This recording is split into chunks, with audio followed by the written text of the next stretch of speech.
Hello, wrestling fans. We're back with another edition of the Shoot Interview Series put on by HighSpots.com. Today we have the Big Cat, Curtis Hughes. You may have seen him before as a 400-pound man, but now he's a slim trim around, what did you say, about 270? About 275. Lean, mean fight machine. You're in as good a shape as I've ever seen you. That's right. Feel great. Well, we want to welcome you here, driving up from Atlanta over to Charlotte. Appreciate you taking some time with us today and sharing your thoughts here on wrestling and your career.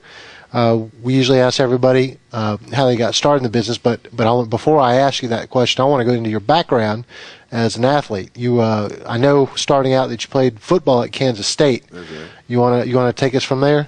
Well, I'm going to take it a little back further. Okay. Okay, high school. Okay. Went to Wyandotte High School in Kansas City in Wyandotte County. That's on the Kansas side of Missouri, other side of the bridge. Went to Wyandotte High School. Was a three-letter sport, All-American. Wrestling, track, and football. I was good in all three sports. Parade All-American in football, Adidas All-American, McDonald, Parade, all of them. I was All-American in wrestling, All-American in track. Won the state, regional, shot put and disc. So I did a lot of things as an athlete, so I was a pretty good athlete from day one, from the 6th grade. And once I realized that, I could be an athlete, because I asked my brother one day, because all my brothers were athletes, and they played football and ran track. And one day we was up in Chicago, and I was in the 6th grade, and was going to be in the 7th grade the next year. And my brothers, they were already playing sports, and I was kind of a big, sloppy kid, And I asked my brother that's a year older than me, I said, why don't you show me how to run and lift weights and show me how to play football, So he goes, all right, I'll show you how to run and lift weights. And then after that, I started running and lifting weights, and 7th grade came along and tried out for the football team. And they didn't let 7th graders play, but they wanted me to stay on the team, so they made me a manager where I toted water and things like that. But the following year, I was on the football team, played nose guard and offensive tackle, Was good at that, sports all the way around, then went to high school, did the whole thing again, and then was recruited by every college you could imagine in the country. I'm talking about every college you could imagine. I was a blue chip All-American. I was highly recruited by all the major schools, Oklahoma, Colorado, Nebraska, Iowa State. All the Big 8. Back then it was Big 8. Mm-hmm. Now it's Big 12. Of course, I liked it when it was Big 8 because there was only eight schools that played one another, And did 4 years of that at K-State. Had a good college career there. Now, right before I got finished in college, I always wanted to be a wrestler. When I was a kid, my dad used to take me and my brothers to to wrestling up in Kansas City at Memorial Hall. That's where all the wrestling happened in Kansas City. Everybody that you could imagine that was a wrestler came through Kansas City. I'm talking Harley Race, Bulldog Bob Brown, Junkyard, I can go on and on about guys, but everybody went through Kansas City. So once my last year of college, that's when I got the information I needed to get in the business. Back at that time, Dr. Def Williams he was at Oklahoma. He played football for Oklahoma back then. And I had a visit at K-State that weekend when they played Oklahoma. So I was like, they were down on the other end warming up, and all the recruits get to come out, and they're on this other end of the field. And, of course, the coaches say, well, mosey around, relax, go, walk around, feel the turf, whatever. So I was like, here's my opportunity to go down here and try to get some information about how to get in the wrestling business. So I moseyed on down to where Steve Williams was and caught him when he wasn't stretching or doing something, asked him a question. I said, my name's Curtis Hughes, and I'm a recruit here, and I'll be coming down to Oklahoma here next week for a visit. But the question I want to ask you is, I'm interested in getting in the wrestling business. And he goes, well, where you live? Where you from? I said, I'm from Kansas City. He goes, well, there's a guy in Kansas City named Bob Geigel that runs shows down there that's been around forever. He goes, why don't you get in touch with him, and I'll give him a call, let him know you're going to call. And next thing you know, once I got done, make a long story short, once I got done at school, I went down to Kansas City, got in touch with Bob Geigel, And I didn't know all this time he followed my athletic career. Because at one time I almost went to Iowa, okay, because I used to go down to football camps down there, and I went to football camp at Iowa, football camp in Nebraska. And, that's why I was so good at football, because I used to go to football camps every year. And one of the schools I was going to go to was Iowa. But, at the last minute I changed my mind, but that's besides the point. All right, well, and right there I want to interject and ask you, tell us your best recruiting story, because if you were recruited by all those schools, you must have a good one. You get 5 visits, right? If you're recruited. And I took all 5 of mine, and my first visit I went to Iowa. Okay, now that was, but you're not going to believe this, but the coach that's at K-State now is the coach that recruited me when he was at Iowa for Hayden Fry, okay? And I used to go there every summer. I went there 2 summers in a row, and they wanted me real bad, you know what I'm saying? I used to go there and every summer, and I, hang out with his kids, and we go rafting down the river and on a boat and all this other stuff, and hung out with the players, because they really wanted me. So they was really trying to make me happy to come there. Say, hey, this is where you want to be, man. You can have a great time. Everybody's nice. They all like you. You fit right in, And I went to K-State for a visit. And I was a virgin until I got to college, okay? So that was my first piece, okay? Recruiting trip? Yes, that was the first piece, and I got it from K-State. And okay, but I could ask you this because it's a couple years removed, so they won't get into any trouble. Okay. There's a lot of stuff going on now with recruiting trips and some of the perks that you get on these recruiting trips. You think any of the stuff that happened on your recruiting trips were known by the coaches? Sure. Yeah. I think so. Oh yeah. They know everything, man. Don't let these people fool you. Okay? When they invest in a whole bunch of money in you, a star athlete, brother, they want you. See, right. If they got you, you're gonna draw more money to that university. Okay? If you're not happy, you're not gonna go there. So they're gonna try everything they can to make you happy. If you're on scholarship, they can't give you money unless you live off campus. They'll give you money to live, to pay bills, apartment or whatever. But if you're on scholarship, you live in a dorm, you don't get no money. But they want you to be happy if you're a star athlete. So they're gonna do what they can to make sure you're happy. See. Let's see. So you went on these 5 recruiting trips, right? And like I said, I went to Iowa and K-State, Oklahoma, went to Nebraska, Iowa State, and Oklahoma, and Colorado. Okay, when I went to Iowa, okay, they already thought I was going to come there, had my jersey made and everything. Went to K-State, got a little shot. Then I called him up. I called Coach Fry, not Coach Fry. I called Coach Schneider up, and I said, Coach Schneider, I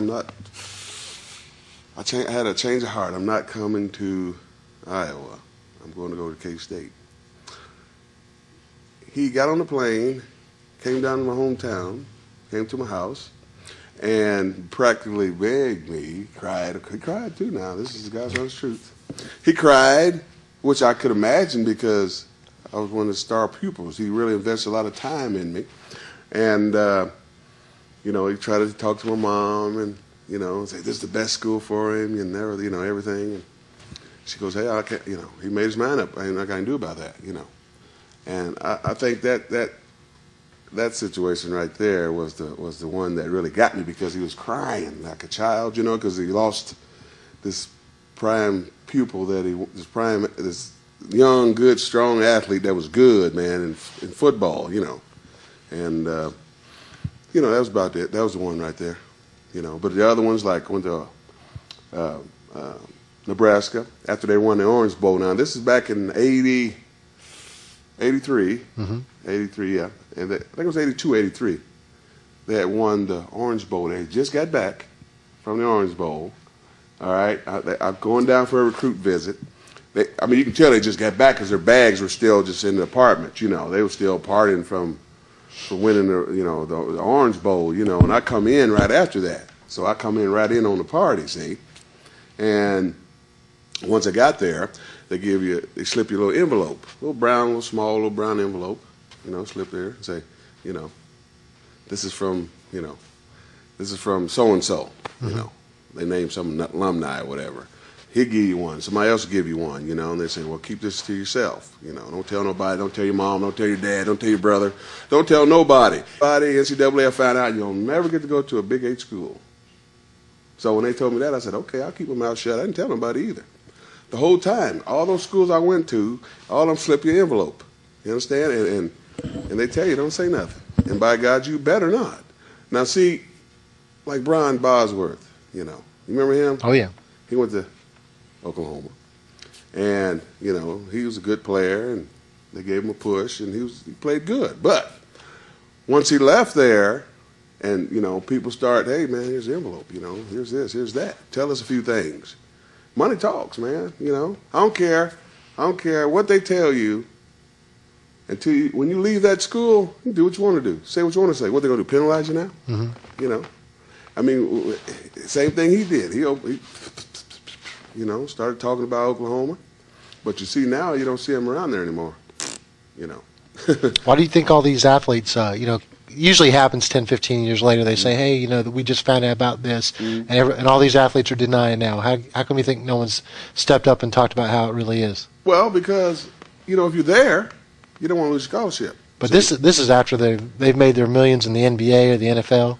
Well, you know, because some of them want to keep coming back to that school. You know, be alumni. They want to keep coming back, get the free perks, get the free tickets, right, get free suites. You know, you start barking on the school, man, they gonna scratch your name out the system. You ain't gonna never be able to come back in there.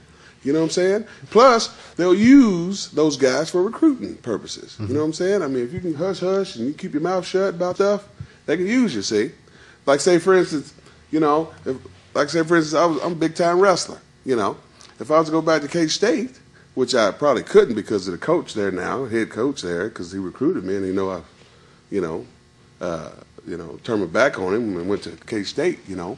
But, you know, if that wasn't the case, then I could probably go there and say, yeah, you know, because before he got there, that's what I was doing, you know. Oh, yeah? Oh, yeah. You know, even though I was with a.k.a. and WCW, I still used to go back there and take guys on recruit visits before I got real busy. And then once they got him in there, it was a different ball game, you know. Even though I called and say, you know, hey, how you doing, coach? You know, you can tell he didn't want to talk. But you think it's still off of the recruiting thing? Huh? You think it's still because of he's heard about the recruiting story? Sure. Okay. Yeah, man. It's college right now is big business. Oh, yeah. You know what I'm saying? So, you know, some guys, you know, they play pro ball 1 or 2 years, and that might be it. Then their money's gone, so they're going to need something back to fall back on, you know, as well. I can fall back on the university. Mm-hmm. You know, I ain't saying nothing bad about them. They'll hire me for something, you know. I can tote the towels or something, you know what I'm saying? Eye the tiger, you know, something like that. You know, so at the advice of Steve Williams, you went back to Kansas City and you got in touch with Bob Geigel. Went back to Kansas City and got in contact with Bob Geigel and talked to him. And lo and behold, he says, yeah, I know you. I know who you are. I've been watching you since you were in junior high school. I was like, what? He goes, oh, yeah, you went to K-State, you went to Wyandotte High School, you was All-American, you was this and you was that. He goes, I'd be glad to train you. Okay? Now, you know, some people, when they get into business, you know, of course, they have a fee you have to pay, you know, $2,000 or $3,000, $4,000 that you have to pay, okay? Well, this guy he liked me so much as far as being an athlete, they didn't charge me a dime to train me, you know? He says, you know, be here at the building at 3 or 4 o'clock in the evening every night. And that's what we did. Every night we come to an arena. Now, this arena that we trained in was the same arena, Memorial Hall, where all those guys I was telling you about came in to wrestle. Mm-hmm. Here I was inside this building getting trained, you know, to be a wrestler. And it was like I was in heaven or something, man, you know. And it took me about... I'd say about 6 months to get trained, and about 8 months to really start having my first match, you know. Do you remember some of the other people that were in your training sessions? Or? Yeah. T.C. Carter was there. Brian Clark, which was Atom Bomb and Chronic, he was there. Every now and then, Warlord come in, train with us, Butch Reed. Other than that, that was about it, you know, as far as, you know, big name guys, you know.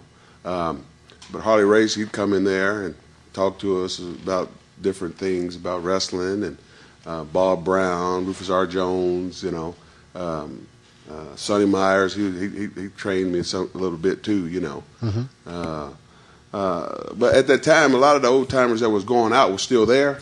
So, I got my schooling from old school guys, not these new guys, this new wave wrestling they doing today, right, which is a bunch of hogwash, which is a bunch of garbage, you ask me. You know what I'm saying? How many times can you do a table, ladders, and chair match?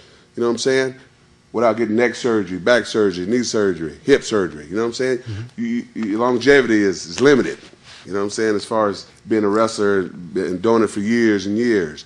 I'm on my 18th year at this, and still going strong. Before I was, 300, 400 pounds, But one day I sat and thought about it, and I said, well, if I want to do this for the rest of my days, I can't be wearing no 300 or 400 pounds on knees, and that's bad on your joints and heart and everything else. So one day I just got up and went to the gym and started working out.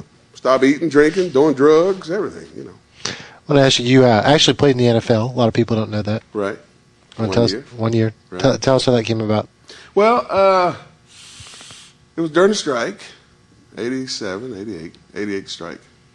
That strike, yeah. And before, Dallas was looking at me, when I was at K-State. And when I was almost half done with college ball, then the strike came up. Then my agent called and said, hey, you ought to give it a try, So I went and tried it out.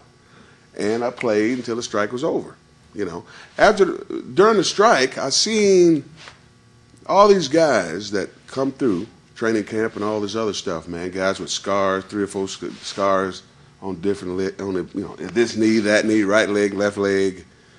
Eyes just red for a job, hungry for a job, you know what I'm saying? And some of them were good, they were great.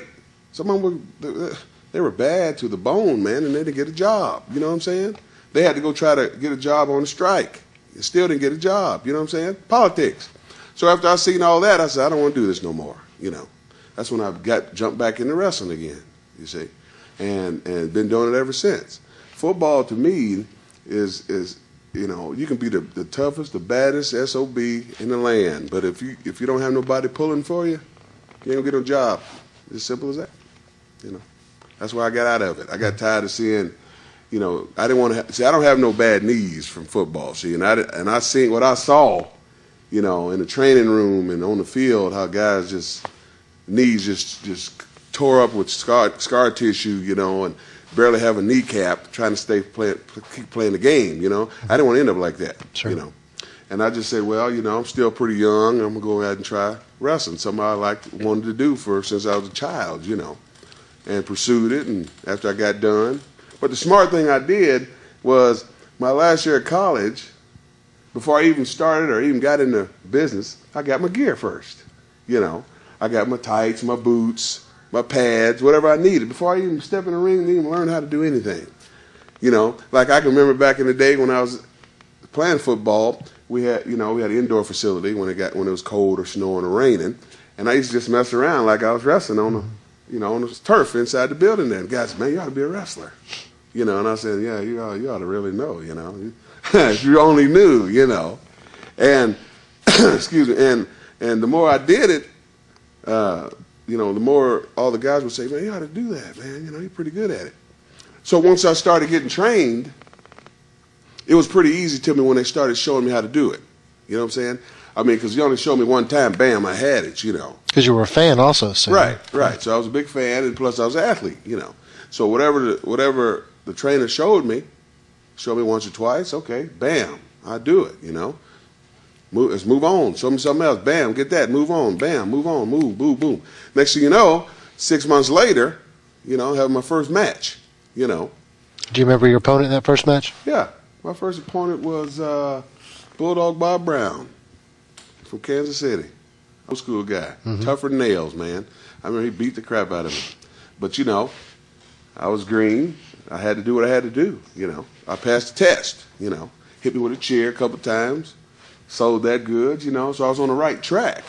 So the promoter seen that and said, okay, yeah, this guy's going to be good. So each time I worked with somebody, another veteran. The more veterans you work with, the better you're going to be.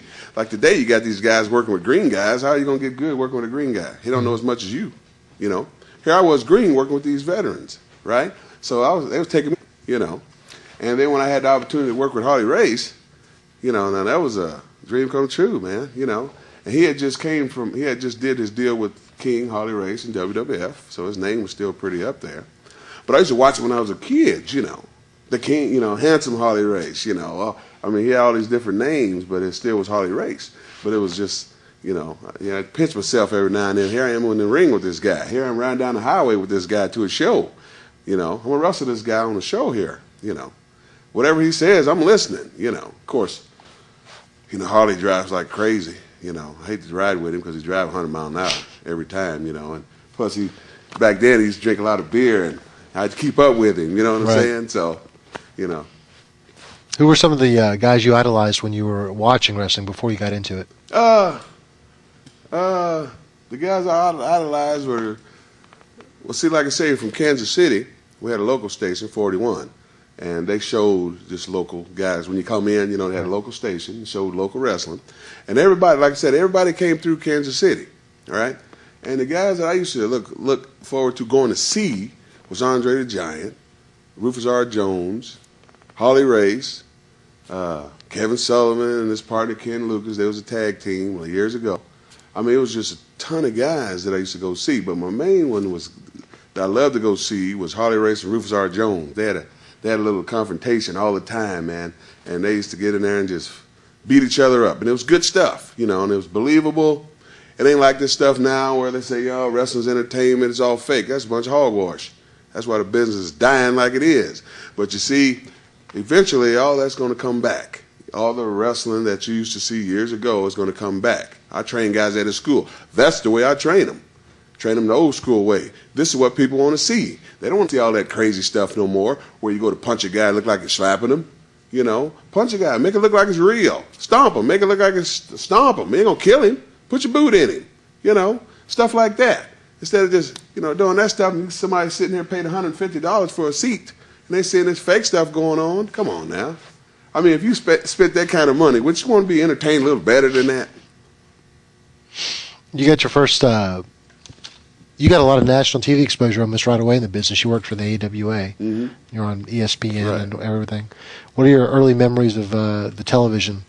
Well, my first memory of AWA, that was my first major television debut, you know, down there. So I was really nervous. I mean, my butthole was really puckering, you know, on the way down to the show from Kansas City to Minnesota, you know. And once I got there, you know, I walked in the arena and looked at this big arena, you know, and I said, oh, man, this is amazing. You know, I'm finally here, you know. And, you know, went back, you know, greeted myself to everybody, you know, Mr. Hughes, Curtis Hughes, Big Cat Hughes, whatever. And, you know, nice to meet you, blah, blah, blah. I hear you're a good athlete, you know. I hear you're a good worker, blah, blah, blah. Well, you know, I don't know. And so time goes on, and I get all dressed up, put my gear on, my gimmick, get my character ready, and do a couple of interviews, you know. I mean, that was scary, too, because it was my first time in front of a real camera, you know, doing this so-called character, which was Big Cat, you know. And go ahead right now. You told us off camera where the name Big Cat came from. Yeah. Now we know where you went to school. Right. Yeah. When I went to, of course, you know, at K-State, they called the K-State Wildcats, and I said, well, what kind of character I can come up with, what kind of gimmick I can come up with to go with my, you know, to carry on from my college days, you know. And you know, I said, well, Big Cat. Big Cat, I wonder if I can use that. Then they said, well, you know, we have there's a guy named Ernie the Cat Lad. He's Big Cat too, you know. You can be him, you know. You can use that name if you want to, sure. And when I first started out, I really didn't have a jacket to wear, you know. And T.C. Carter, he had this furry cat thing, looked like a cat, you know, furry cat. You know how the design on a lion or a tiger is, and it was white and black. Had that kind of design on it, you know, furry. And he goes, "Hey, I got this gimmick here if you want it. If you want it, I said, "Yeah, I'll take it, sure." So I started wearing that, and that's how I started. The character came alive. Once I started wearing that gimmick, that's when that character came alive. And I can remember stepping in the ring, my first match on AWA TV. It was with Brad Riggins and the Russian Brute. And Paul Diamond, Pat Tanaka. It was in a 3-way, 6-way.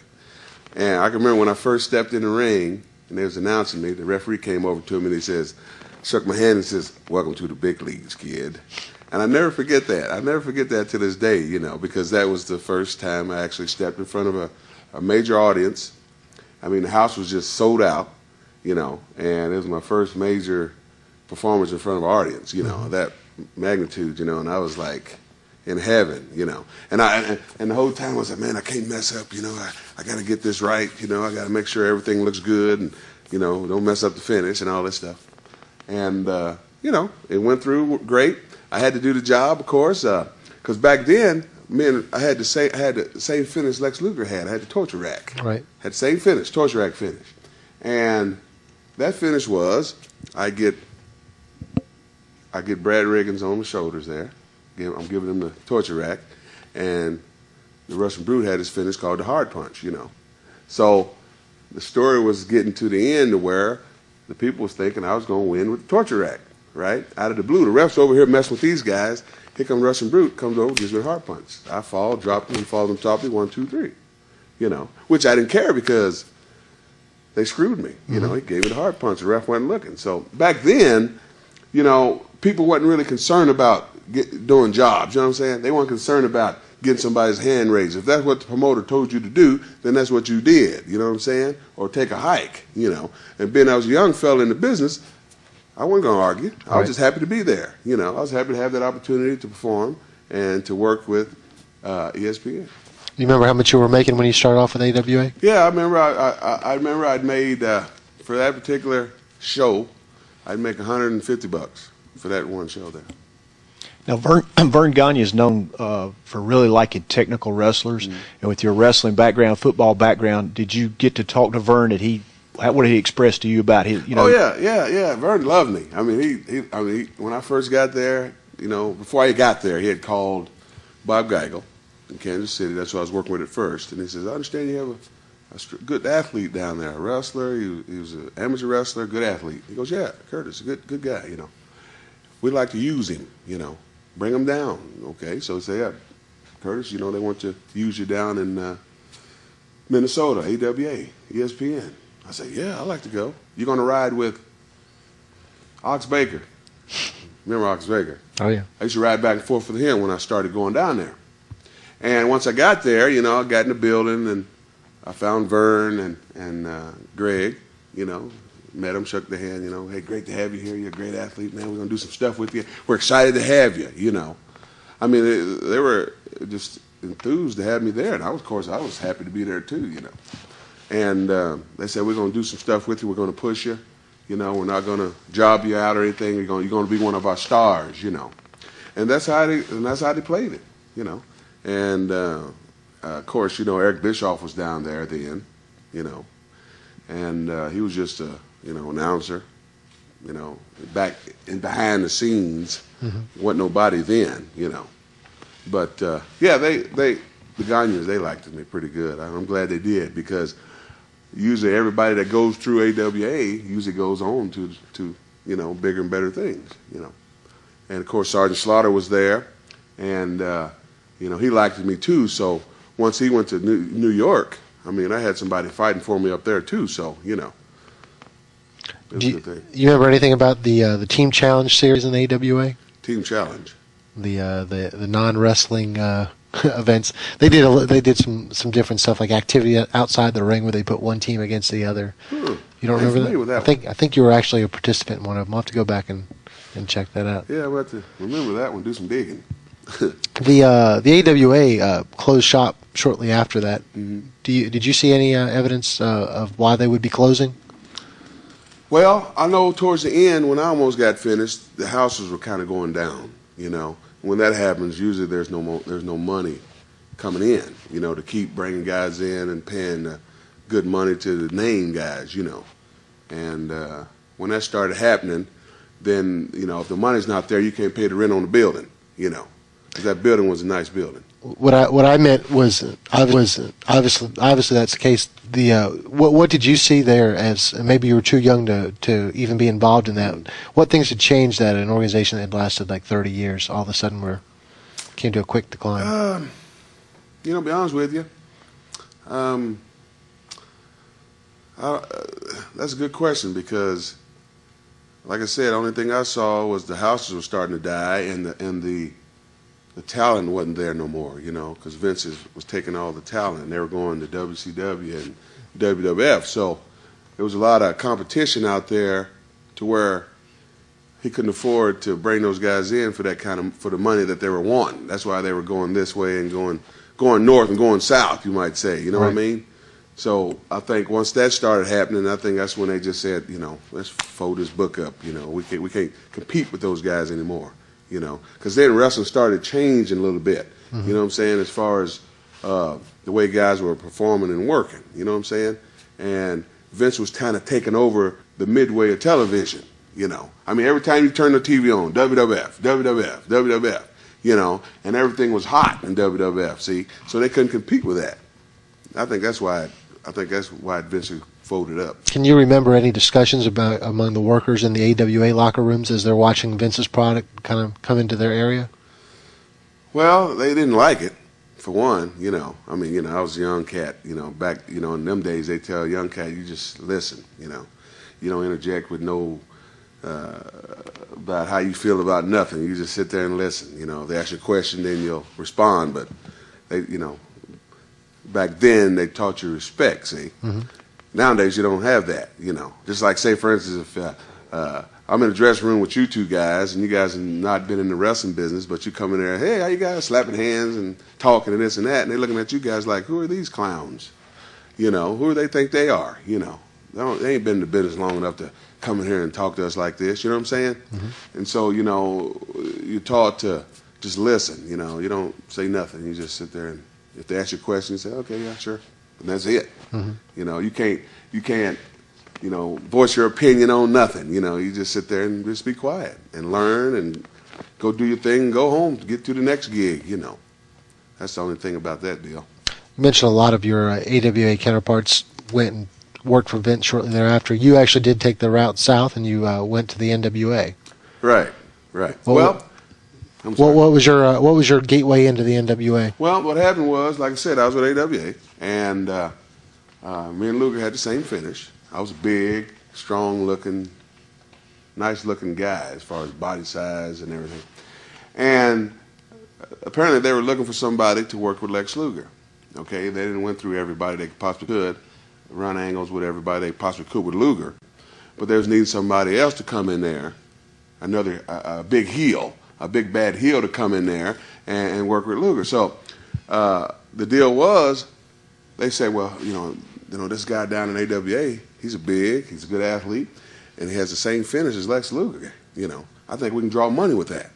Okay. So one day, I was at home one day, and I think they called TC's house there, TC's Carter's house, and I think it was Jody Hamilton. I think it was Jody Hamilton looking for me.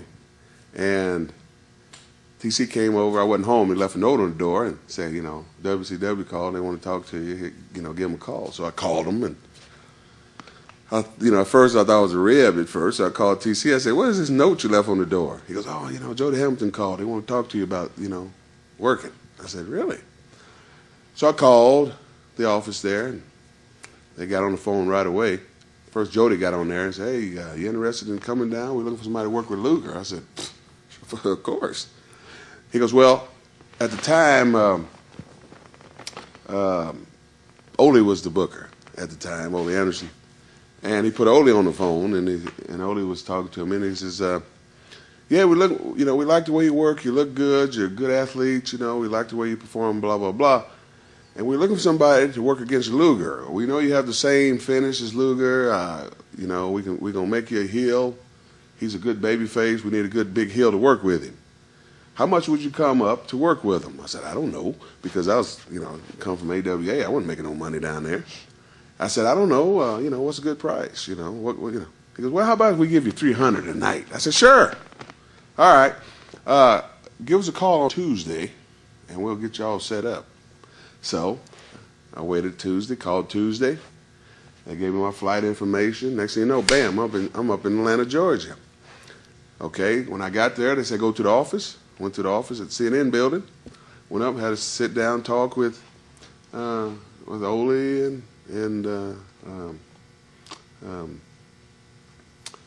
Jody Hamilton, and they, laid out what they want to do, what angle they wanted to run, what kind of program, how long it was going to be. I said, well, I'm ready, How long did they originally tell you your program with Luger was going to last? Well, they said about 6 months, which it lasted that long. Mm-hmm. I mean, they drove. I mean, we traveled all over this country, performing, man. And of course, he went over every night, but I didn't care, because Luger. I remember when I first started working with him, he wouldn't sell none of my stuff. He wouldn't sell because my main thing was the headbutt, the punch, things like that. Because in old days, black guys had hard heads, and I wanted to keep that going, you see.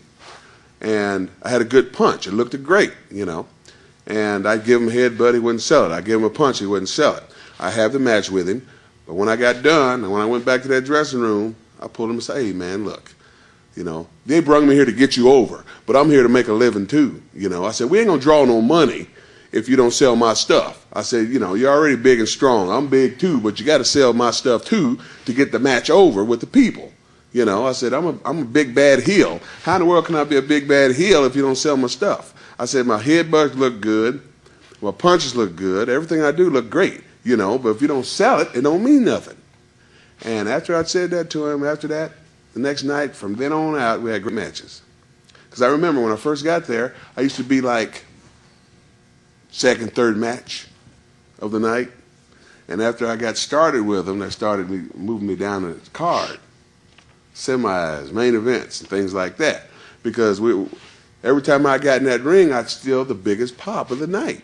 Flair get in there, he'd lose it because I already got it. Other guys get in there, and they get a little jealous because there's this young cat coming in here and he's stealing all the glory. He's getting all the pop from the people, But hey, I'm trying to draw money here for everybody too, I mean, get that chip off your shoulder here. We all try to make money together. Because back then, I didn't have no contract at the beginning. See, I was going on a nightly deal, So if there's people in there like myself and other guys that didn't have contracts, you got paid off the gate, you see. And so, that's the basically thing I was trying to, put down there, You remember some of your tag matches with Motor City Madman? Yeah. Let me tell you about Motor City.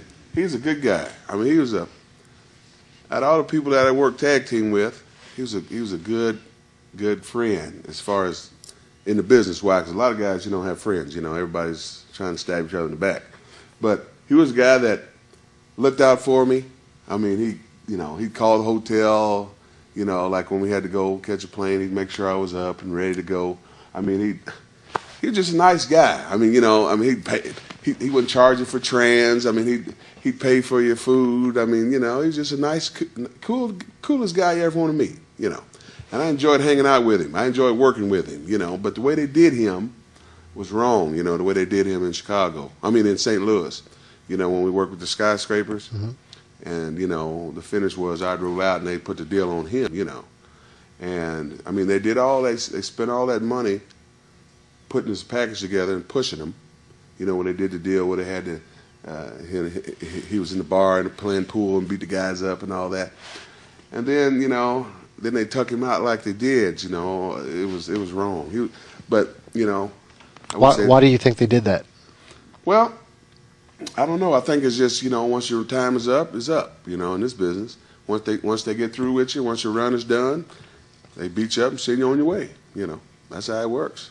I mean, they did it to me, and they're going to keep doing it, I think after the Motor City Madman left, you did, on some house shows at least, tag up with Stan Hansen. Yeah. Yeah, well, let me tell you, old Stan, he's a good guy. Now, when he goes to work, it's a different ball game. You know, we rode down the highway many times. He driving, I'm in the passenger seat, just talking like you and I. And we get to the building. Once that guy steps out that curtain, you better get out the way. Because I can remember walking next to him. He steps out. We standing right back before we go out the curtain. Before we go out towards the room. You know how he does is hollering and carrying on. I mean, I'm walking. I hear him. I go, good Lord, man. He done turned it on here. I mean, through the whole entire match, he plays this character. I mean, to the T. And then when he gets done, when he gets out where the people don't see and he steps back behind that curtain again, he's back to Stan, regular Stan guy, not wild and crazy. He go in there before he get in there, put a big chaw in there and get it all nice and wet. Of course, he runs water on it and get juicy, you know, and then stick it back in there so he can get the juice running. I was like, man, this guy is wild. It was exciting, you know, working with him. I mean, having him as a partner, man, because I used to watch him, you know, for years and years, and I used to think he was a tough SOB. But he's the nicest guy you'll want to meet, you know. We and this is pulled off one of the internet rumors we read, so I just figured I'd stick it in here and let you address it. We read that there was a time that Dallas Page got upset because you wouldn't sell for him in his hometown. Yeah, I heard about that. Yeah. He tried to get upset, but you know, I'm a businessman. You know what I'm saying? I mean, I did what I did. I mean, I had to do. I wasn't gonna just let you beat me up. Right. Right.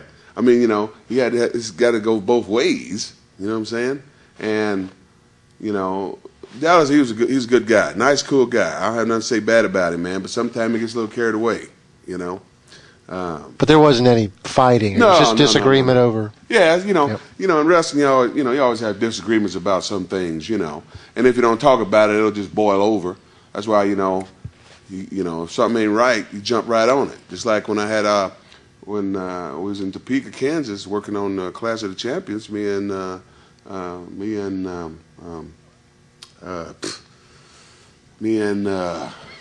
worked with the Steiners. Me and Big Van Vader, we worked with the Steiners. Now, that was on a live TBS show, Clash of the Champs. We worked with the Steiner brothers, okay? The finish was I was supposed to do the job. No big problem. I had no problem doing the job. No problem whatsoever, okay? But you got 4 people in the ring. You got 4 people out there. Everybody's trying to make a living, okay? You're on TV here. You only got a certain amount of time, you know, to get your stuff in. You know what I'm saying? Now, this one particular night, you know, I got in there, did my stuff, tagged him back in, you know. He did some stuff, excuse me, tagged me back in, you know, and was going back and forth there at the beginning. Well, he comes back in and stays in for a long time. I mean, he's getting heat on Rick, you know. He's all on the floor with him, doing all these great things to get himself over. Well, he tags me back in when it's time to go home, okay? So they're making a comeback on me. I'm doing all the flying and the bumping. And I didn't really get to shine, just a little bit at the beginning, you know what I'm saying? So we, you know, the bulldog off the top, bam, 1, 2, 3, you know. Steiners win, they roll out, you know. And, you know, he wants to give me a high five and all this crap. I was like, mad as a son of a gun. So I just headed towards the back. I'm heading out of here, man, forget you, you know. So I got to the back, went through the curtain, and I'm pissed off, you know. And I'm walking back around the concourse to the dressing room. Finally, he comes around there, and I'm, you know, cussing and just letting him know I'm pissed off. He goes, what's the matter, brother? I said, man, I was like, you know, that was live television. I said, I'm here to try to make a living, too. You know, I said, you didn't tag me in until it was time for the finish. He goes, oh, I'm sorry, brother. I said, you sorry? I said, man, I said, the Steiners went out there and just jobbed the crap out of me, you know. And, you know, and I was really steaming, you know what I'm saying? But I had to calm myself down after a while because, you know, I was getting loud and everybody started coming around because they know it was confrontation going to happen.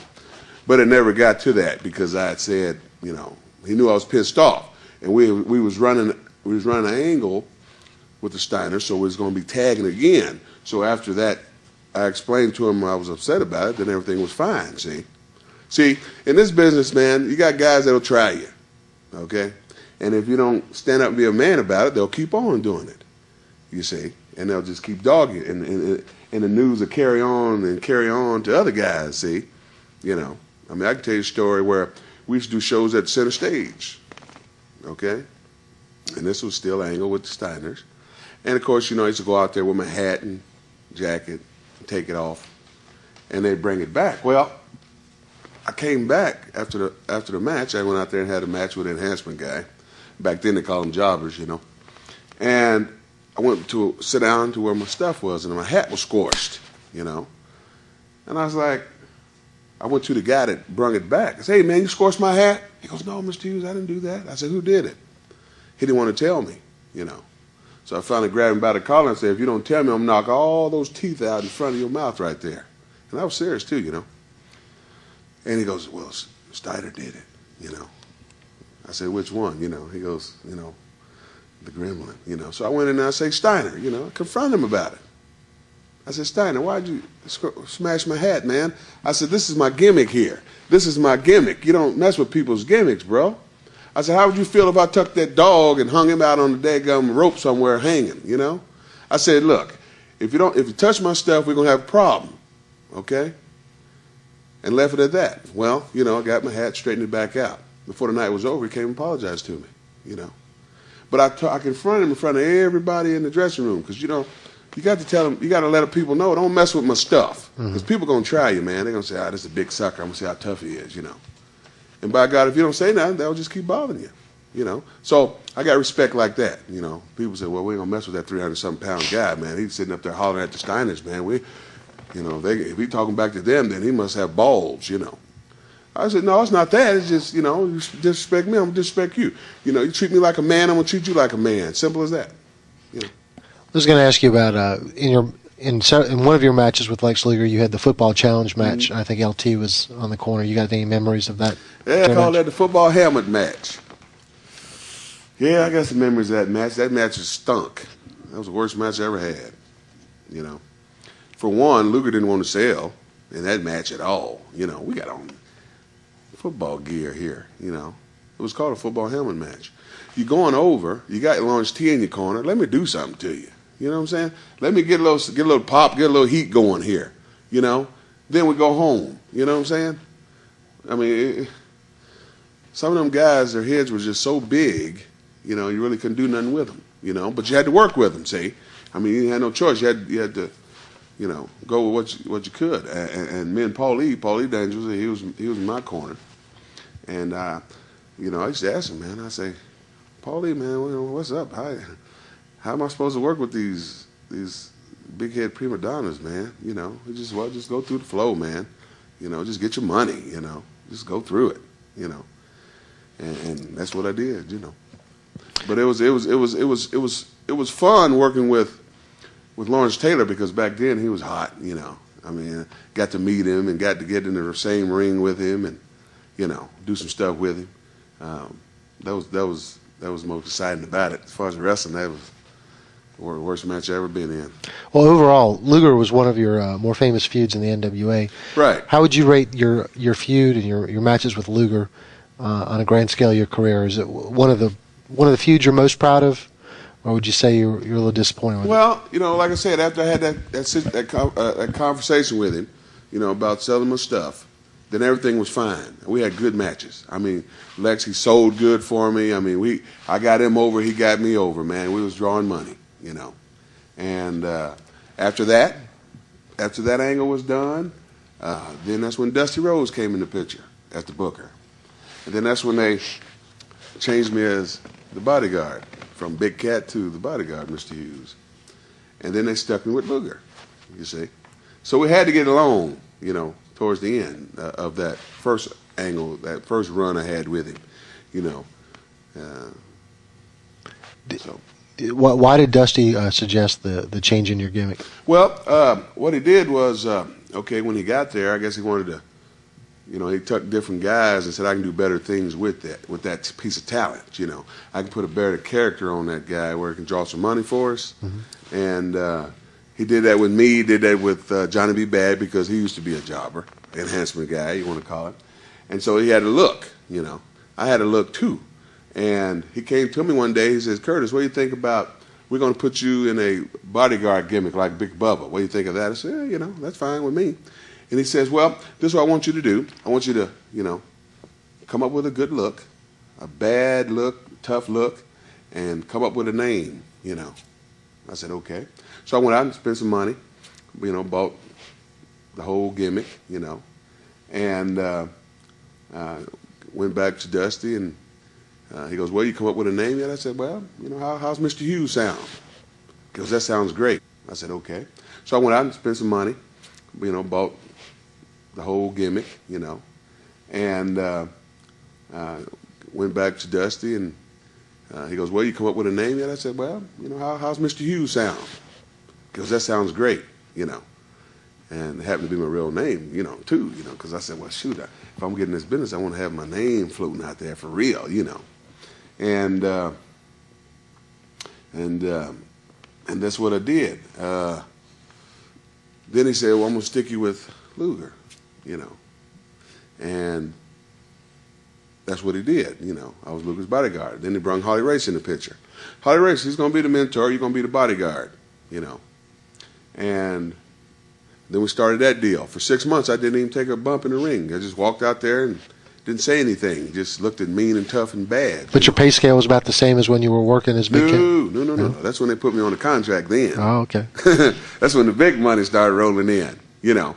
Because after I put me with Luger, I had a part of him winning that strap for the first time.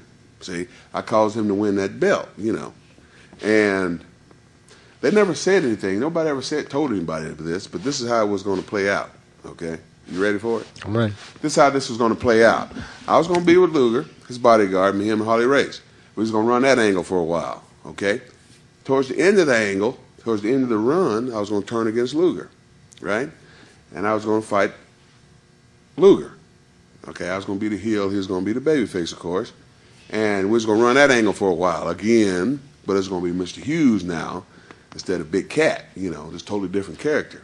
Well, they were going to give me the strap, okay? They were going to give me the belt. They went to Luger, asked him about it. Say, Luger, we got a deal that we think we can draw some money with this. We're going to have Mr. Hughes take the belt from you. You're going to run and chase him for that belt for a while, and then you're going to get it back. You know, we're going to do a pay-per-view, and you're going to get it back like that. You know, he said no. He said, nah. Mm-mm. After I heard about this.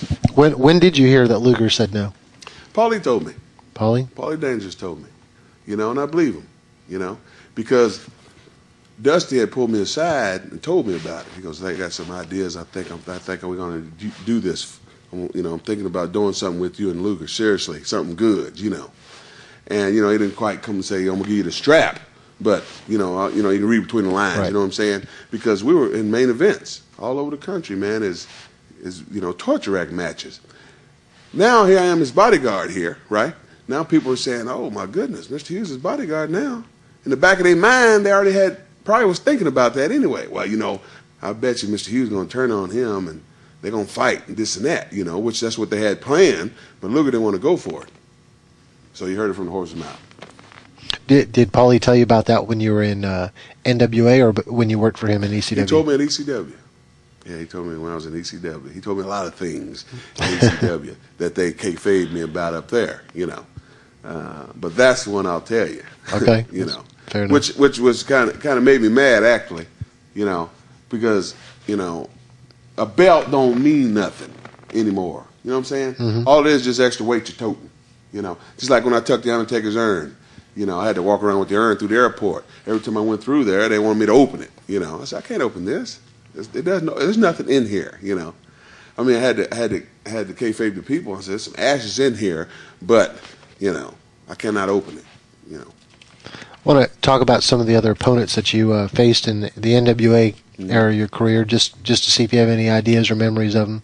A guy that I saw last week, Brad Armstrong. Yeah, Brad. I used to love working with Brad. Brad Armstrong, great guy, classy guy, okay? But when you worked with him, he works with you, okay? He'll sell for you. You know. I didn't mind working. I didn't mind bumping for him because he bumped for me. He sold for me good, man.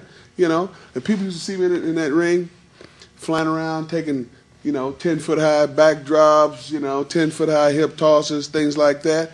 And if you're working with me, I'm gonna bump good for you, you know. And Brad was one of those type of guys, you know. All those Armstrongs are good people, man. They're good guys, you know. I mean, their dad must have taught them good because all of them work with you.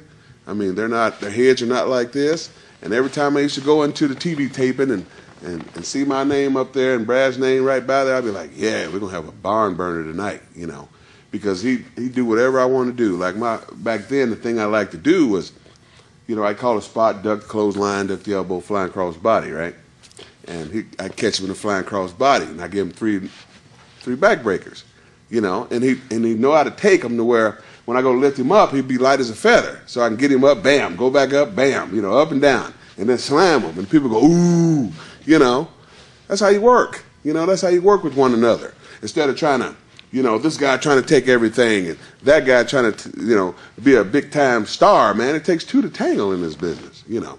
But as far as Brad Armstrong, man, he's an A1 guy, man. You know, I worked with him about 6 months ago, you know, and same old thing, easy money, brother. You know, if everybody could work like that guy right there, wrestling would be so much easier. You know, but you know, Brad Armstrong, all those guys, man, Road Dogg, all of them, good guys. You know. Another guy that you worked a lot with was a very young Brian Pillman. Yeah, I liked working with Brian Pillman. I love rest his soul. He was a good guy too, man. I mean, he was easy, you know. I mean, he was just like Brad Armstrong, man. Anything he wanted to do, you know. He was an athlete, just like I was, you know. He wasn't nobody that they found in a honky-tonk somewhere and said, hey, you want to be a wrestler, you know. He was somebody that he was an athlete, played football too, you know. And when he got in that ring, he shined just like I did, you know. Whatever he had to do to get the job done, he did it, you know. And I used to enjoy working with him too, you know. Opposite end of the spectrum from Brad Armstrong and Brian Pillman, you worked with El Gigante. Okay, Elegante, I'll tell you what. I worked with him up in Japan. Okay, that's my first time in Japan. First time in front of thousands of people, okay, in the Tokyo Dome. And, of course, I was nervous because of the size of the house, you know, the people. But as far as working with him, I wasn't afraid or anything. It's just I couldn't do nothing with him because he didn't want to do anything because he thought he was the king on the hill, you know. And his head seemed like it was this big. So whatever they wanted to do in the back, they said, hey, we want you to put him over. Okay, what you want us to do? Take a suplex, you know. Okay. Went out there, gave a couple punches. He didn't sell it, and we're going home now. Big suplex, boom, 1, 2, 3, party's over. You know, that was it. I don't think he cared for me. I don't think he liked me too much, you know, because he used to go back to the office and whine and complain about, you know, because I used to snore back then real bad, you know. When I was bigger, you know, sleep apnea, you know. And I used to snore real bad and all these things. And we'd ride on the plane or whatever, and I'd be snoring real bad, and he'd be sitting close by, you know. And he'd get upset about it, you know, yeah, Cat, you know, because he'd call me Big Cat. Everybody called me Big Cat. Cat, knock it off. I can't get no sleep, you know. And that carried on to WWF. He was there too, you know. He'd go telling Vince all the time, you know, Mr. Hughes, he fired, he burps, you know, he's just a terrible man, you know, all these things.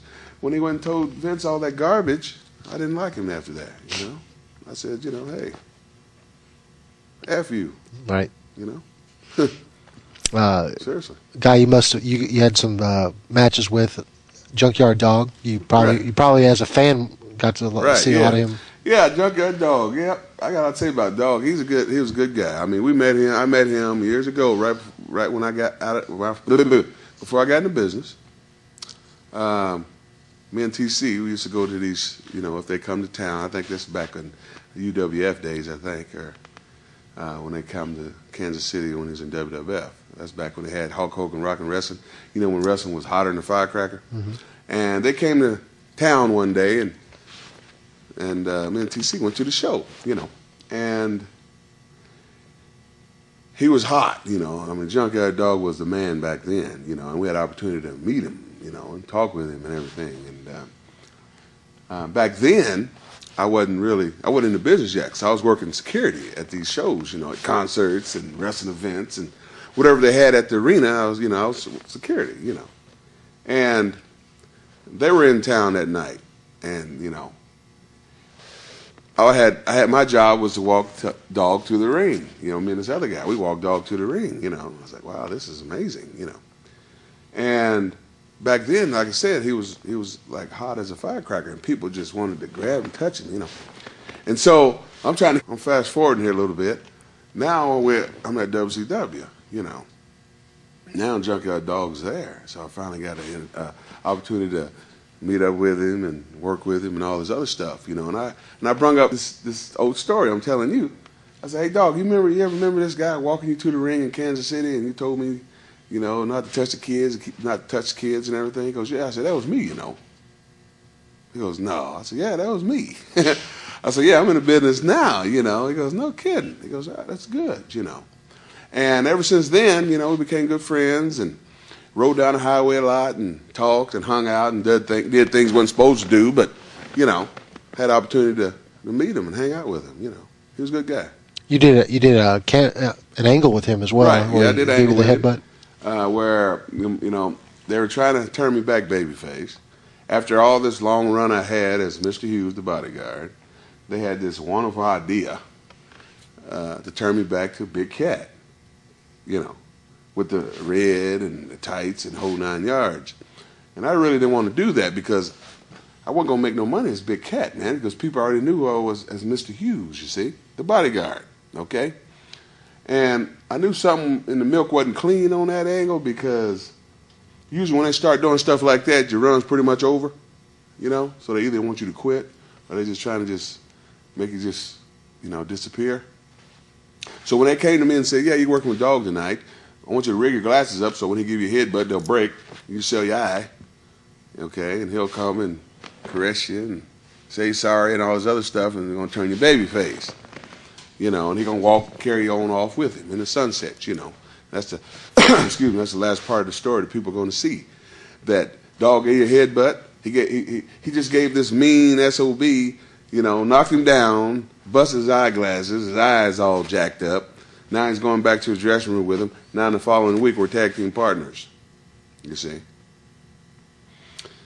I didn't like that, you know. I mean, after that, after that run was over, I was done, you know. They gave me my notice, and that run was over, you know. So. You worked with Vinny Vegas, now known Yeah. as Kevin Nash. You Yeah. worked in some tags with him. Right.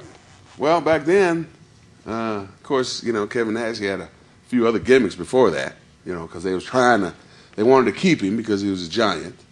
And they tried all kinds of different gimmicks, but they didn't work. So they figured if they put him with me and put a gimmick on him, similar, that some of my fire would trickle down on him a little bit, you know. And so they told me to work with him, you know, show him the character and all this and that, show him how to do this and this and that. Because he was pretty green back then, you know. If you would get an old tape and see how he worked with me, you know, as a tag partner back then, you can tell he didn't know too much. I kind of pretty much carried the mail on those matches. But they just didn't want to get rid of him. I mean, nice guy, don't get me wrong. I mean, nicest guy you want to meet. But as far as that particular angle, I don't think it got over, you know, because they tried to do it and tried, and it just didn't work, you know. And so, you know, after that, they kind of did away with it, you know. But as far as Kevin Nash as a person, I think he's a great guy, man. I mean, nice guy. We're good friends, you know what I'm saying? I mean, had all the guys in the business, you know, besides him and Motor City and a couple other guys that I knew in the business, you know. He was one of them that I could talk to as far as on the friend level, you know what I'm saying, without no bull crap, you know. In that era, were there any guys that you truly trusted? Was any guys I truly trusted in the business? Well, at least back in your time in the NWA. Yeah, just a couple. I'd say Motor City and Harley Race. Those are only two really I can trust. Back then, you know. Right. Another guy that you worked with was Ron Simmons. Right. Ron Simmons. Yeah, Ron Simmons, man, we go way back. I learned a lot from Ron, you know, when I first got there at WCW because he had been there a while, you know, and he pretty much was showing me the ropes there, you know, about do's and don'ts, and who to hang out with, not to hang out with, who to kayfabe, who not to kayfabe, you know. And we went up and down the highway, you know. He taught me a lot of things, man. Good guy. We worked together quite a few times. He got a little stiff sometimes, you know, but other than that, you know, we still talk up to this day. We used to go fishing all the time, me, Ron, TC. Sometimes Junkyard Dog would go with us, you know. We go sit on the fish bank and just sit and talk about wrestling and fish. You know, had a good time, man. You know, that's Southern, brother. Southern style. I want to ask you about, you worked with the Booker's son, Dustin Rhodes, back when he was starting. Yeah, Dustin, yeah. I liked working with Dustin. I mean, we worked good together, you know. I mean, we had a good angle going and had some good matches going. And the only thing that killed that deal was when he started talking to Terry, you know, because, of course, we did the Alexander York Foundation. You remember the foundation? Mm-hmm. Well, we had that run going, and we had Ricky Morton and Terry Taylor, you know, in it. And we were running an angle, me and Dustin. Had a good angle going. I mean, we went to Marietta Civic Center, and the people were nuts. You know, we just standing there face to face, didn't do anything, just looking at each other. You know, the roof just went off the place. The following week, the angle was over with. Because why? Because they found out that Terry and Dustin were seeing each other. And we couldn't go to towns if I'm feuding with your boyfriend. You know what I'm saying? That wouldn't look good to the people, because back then Vince hadn't smartened them up yet, the people. So, you know, if those two riding together and I'm working with him, that wouldn't look too good. So they squashed that angle. But before that, we had good matches, great matches, man. Until the time when I'm telling you about, you know, when they started messing around, that's when Dusty came and said, well, you know, Hughes, you and Dusty going out there, but we want you to put him over in 30 seconds. I was like, what? 30 seconds? Back then, Pez Watley was there. So I went and asked Pez. I said, Pez, let me talk to you for a minute. I says, Dusty want me to go out here and put Dustin over in 30 seconds. Now, this was TV taping. Okay? He want me to go out there and put him over in 30 seconds. I just had this big run here with Lex Luger, Holly Race. You know, we're killing everybody in the whole company. But all of a sudden, they want me to go out here, this big bad heel, and do 30-second job for his son, you know. So I'm asking Pez Watley this. He goes, well, Curtis, you know, they're the bookers, you know, but if you don't do it, you're going to be in breach, you know, and they're going to, you know, cut your contract loose, you know. Because if I was you, I'd go out there and do business, you know. So I said, okay, fine. So I went out there, had the match. He did the Bulldog in 30 seconds. 1, 2, 3. I kicked out on 3, but he went, you know, but the ref did like that. But I protect myself, you know. And I didn't sell it. You know, 1, 2, he got to 1, 2, 3. I got up, left, went out the ring, you know, and left. I go back to the back. They go, why come you didn't lay there? To a commercial. I'm going to a commercial. Come on now. He just gave me a Bulldog, you know. And I gave you what you wanted. You wanted him to go over. I gave him the 1, 2, 3. I'm not going to lay out there for no commercial and kill myself. I got to make a living at this stuff, you know. And so that's what I did, you know. I mean, Dustin, when he heard about it, he was like, you know, Dad, why 30 seconds, man? You know, he's a good worker here. You know, he didn't care, man. Mm-hmm. You know something happened. You were teaming with Kevin Nash, Vinny Vegas. You were facing, I think, Ron Simmons and Big Josh. This was in Chicago. Mm-hmm. I don't want to give it away. Can you tell everybody what happened that night? That night? Yeah, it was in the UIC Pavilion, 92. You mean at the show? Mm-hmm. Well, we got here that you suffered a mild stroke. Oh, no. Oh, man, let me tell you what happened. Oh, okay. With that. No, let me tell you what that. Right, I understand. I remember that night. Okay, what happened was I got tired of doing jobs, okay? You know, here I was, you know, they gave me this push, you know, and I don't know, I'm trying to understand here why I keep doing these jobs every night, you know? Well, that particular night, I was like, well, you know, I'm tired doing jobs. So when it came time to go home, did the 1, 2, 3, and I laid there, you know, and wasn't nothing wrong with me. I just played the whole role, you know. I just laid there, you know, and I was like, oh, man, I can't move, you know, just working. I was working that whole deal. because I was trying to get home. Of course, my dad lived there. He was at the show. And I wanted to hurry up and get done so I can go hang out with him, you know. But there wasn't nothing wrong with me. I didn't have no stroke. It was all the work. But they didn't know that. But once they took me to the hospital there, I said, you know, can I be honest with you? There's nothing wrong with me. You know, I was just trying to hurry up and get out of there so I can hang out with my father, you know. But there wasn't nothing wrong with me. I didn't have no stroke. It was all the work. But they didn't know that. But once they took me to the hospital there, I said, you know, can I be honest with you? There's nothing wrong with me. You know, I was just trying to hurry up and get out of there so I can hang out with my father, you know. And they go, okay, well, you can leave if you want to. I said, well, can you call me a cab? They called me a cab. Went over to my pa's house, hung out with him, got on the plane the next day, went home. That's what happened with that. All right. Well, thanks for clearing that one up. I want to talk about your involvement with ECW. You got into ECW back before everybody remembered the famous stuff, before they got on pay-per-views and stuff. What led you to work for Paulie and ECW?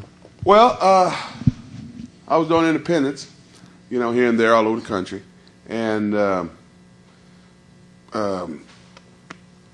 somebody had gave me Paulie's number and said, Paulie wants you to call him, you know, out on the independent scene, you know.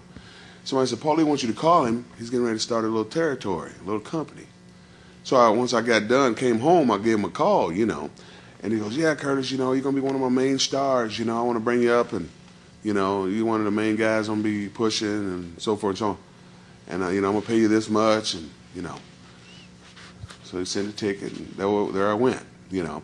And I can remember the first show we did was in a building, an old abandoned-looking schoolhouse gym. Had about, you know, 10 lights, red, blue, and that was it.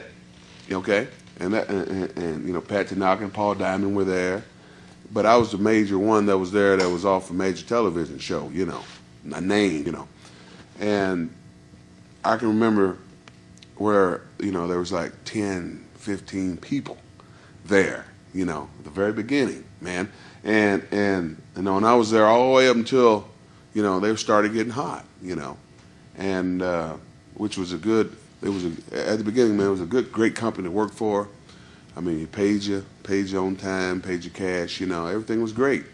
And of course, as time went on, you know, things started changing once the money started really rolling in. Because I remember a time when, you know, Taz and the Dudley Boys and a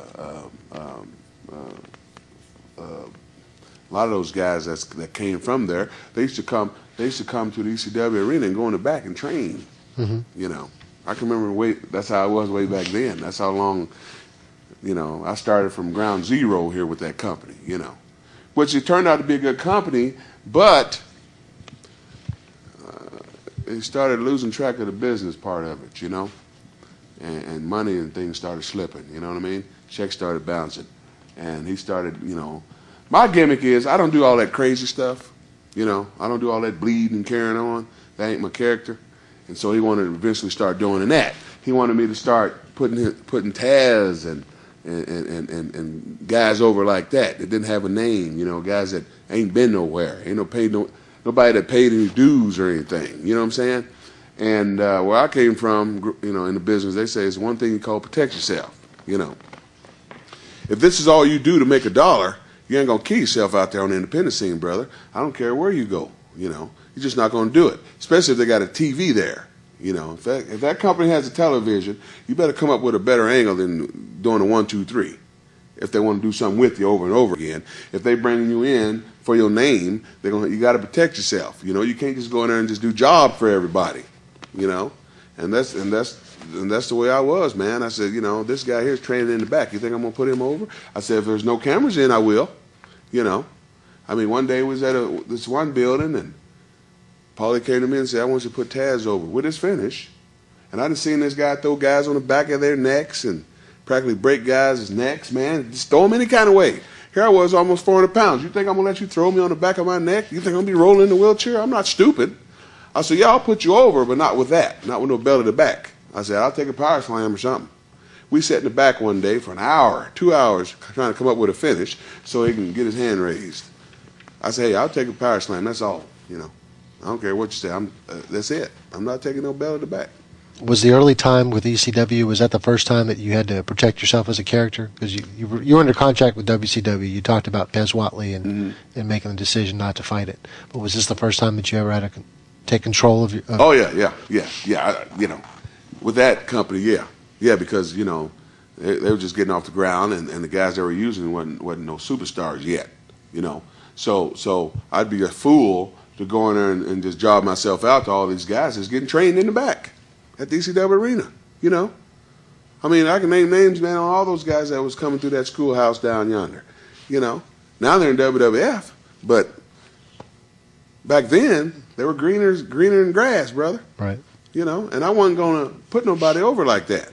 I'm sorry, that's just the way business is, brother. This is all I do, wrestling, period. This is all I do. I don't have another job. This is how I feed myself. This is how I pay my bills, you understand? And I'm not going to go in no ring with somebody that's just getting trained to get his hand raised so I can help the territory out. When they got me flying down all the time to help the territory.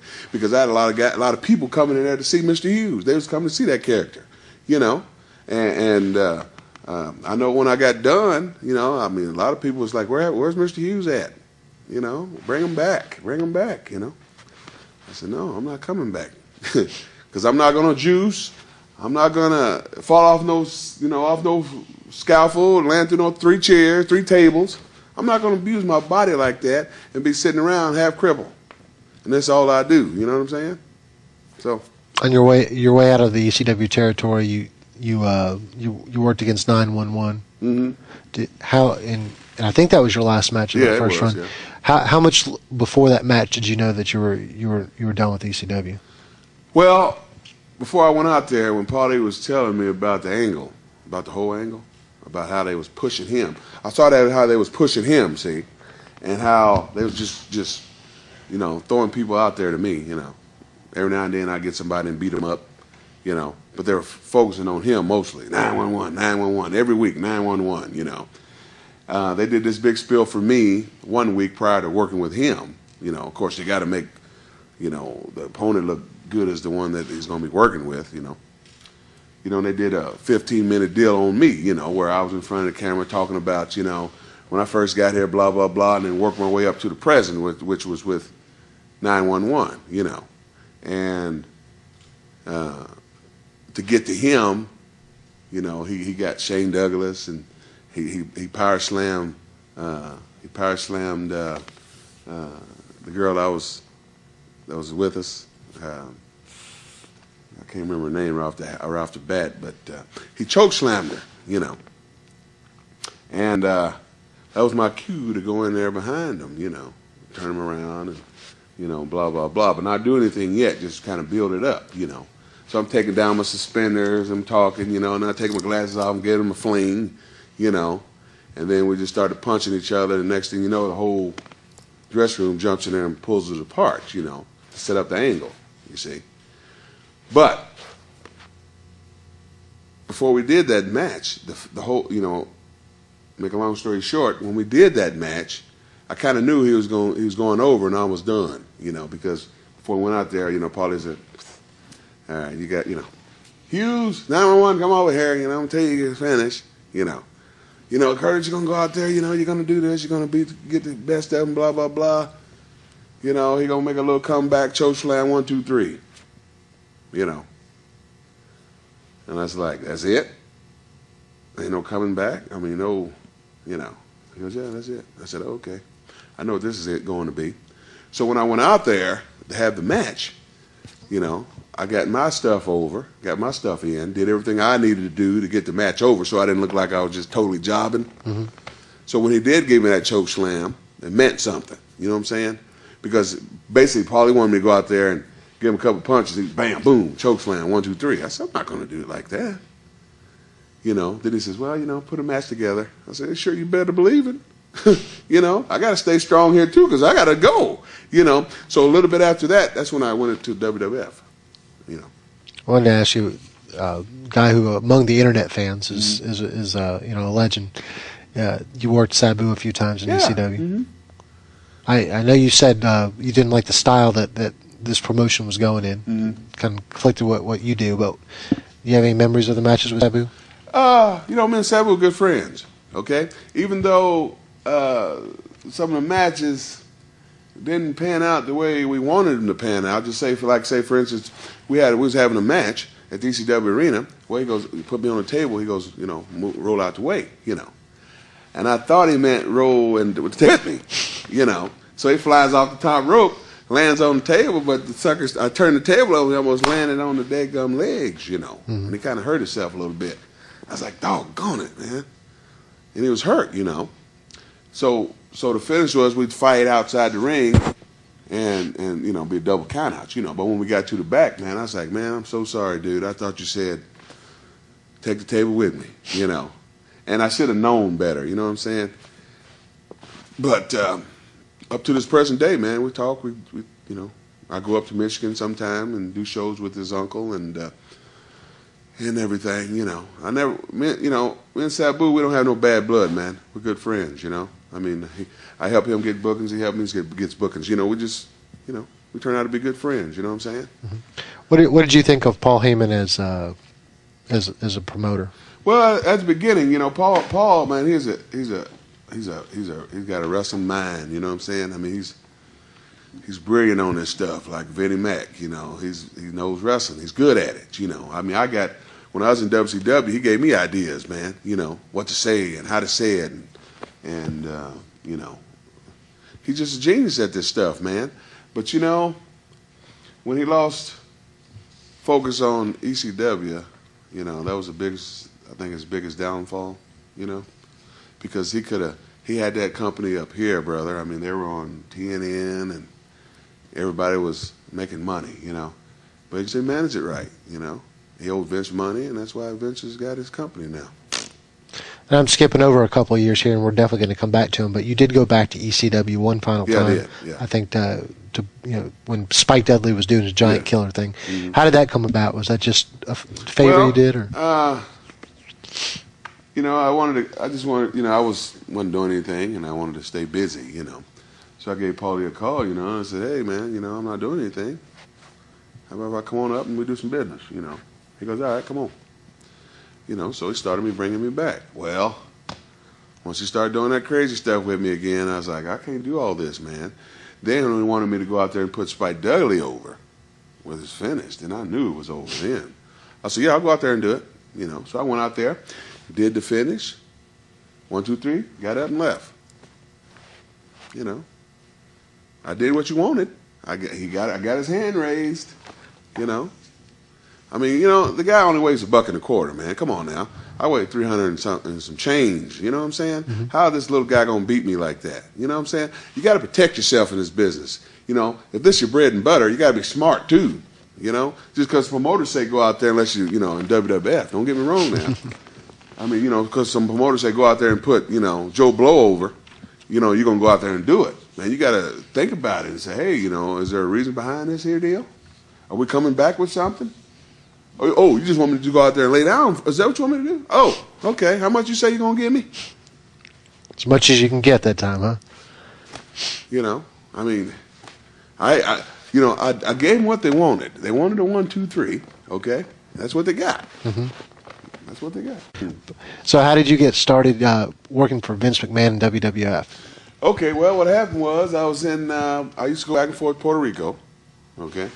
And of course, like I said, I knew Sergeant Slaughter from the AWA, and he was in the company then in WWF, you know. And I had sent them a package, you know, of Mr. Hughes and pictures and things like that, and of course a letter to Vince and, you know, the whole 9 yards. And they sent me a letter back saying we're not interested right now, you know, for any talent. Anyway. Time went on. I went to Puerto Rico, you know, and I guess Vince, the talent, they must have went through all the talent they can go through with the Undertaker, and they was looking for somebody else. They were looking for a big bad heel again, you know.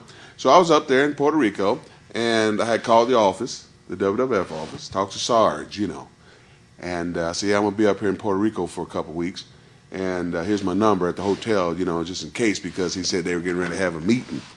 You know, and my name was going to come up at the meeting, you know. and he'd get back with me if he hears anything new on if they want to do some business, And so, I went and did the shows in Puerto Rico there, came back to the hotel, had a message. My light was beeping in the hotel room, I said, I wonder who is this, So I picked it up, and it was Sergeant Slaughter on the other end, left a message. Yeah, Vince was interested in you. He wants you to call the office. It's okay. So I called the office the next day. I asked for Sergeant Slaughter. He was there. I say, Sarge, Mr. Hughes here. I'm returning your call.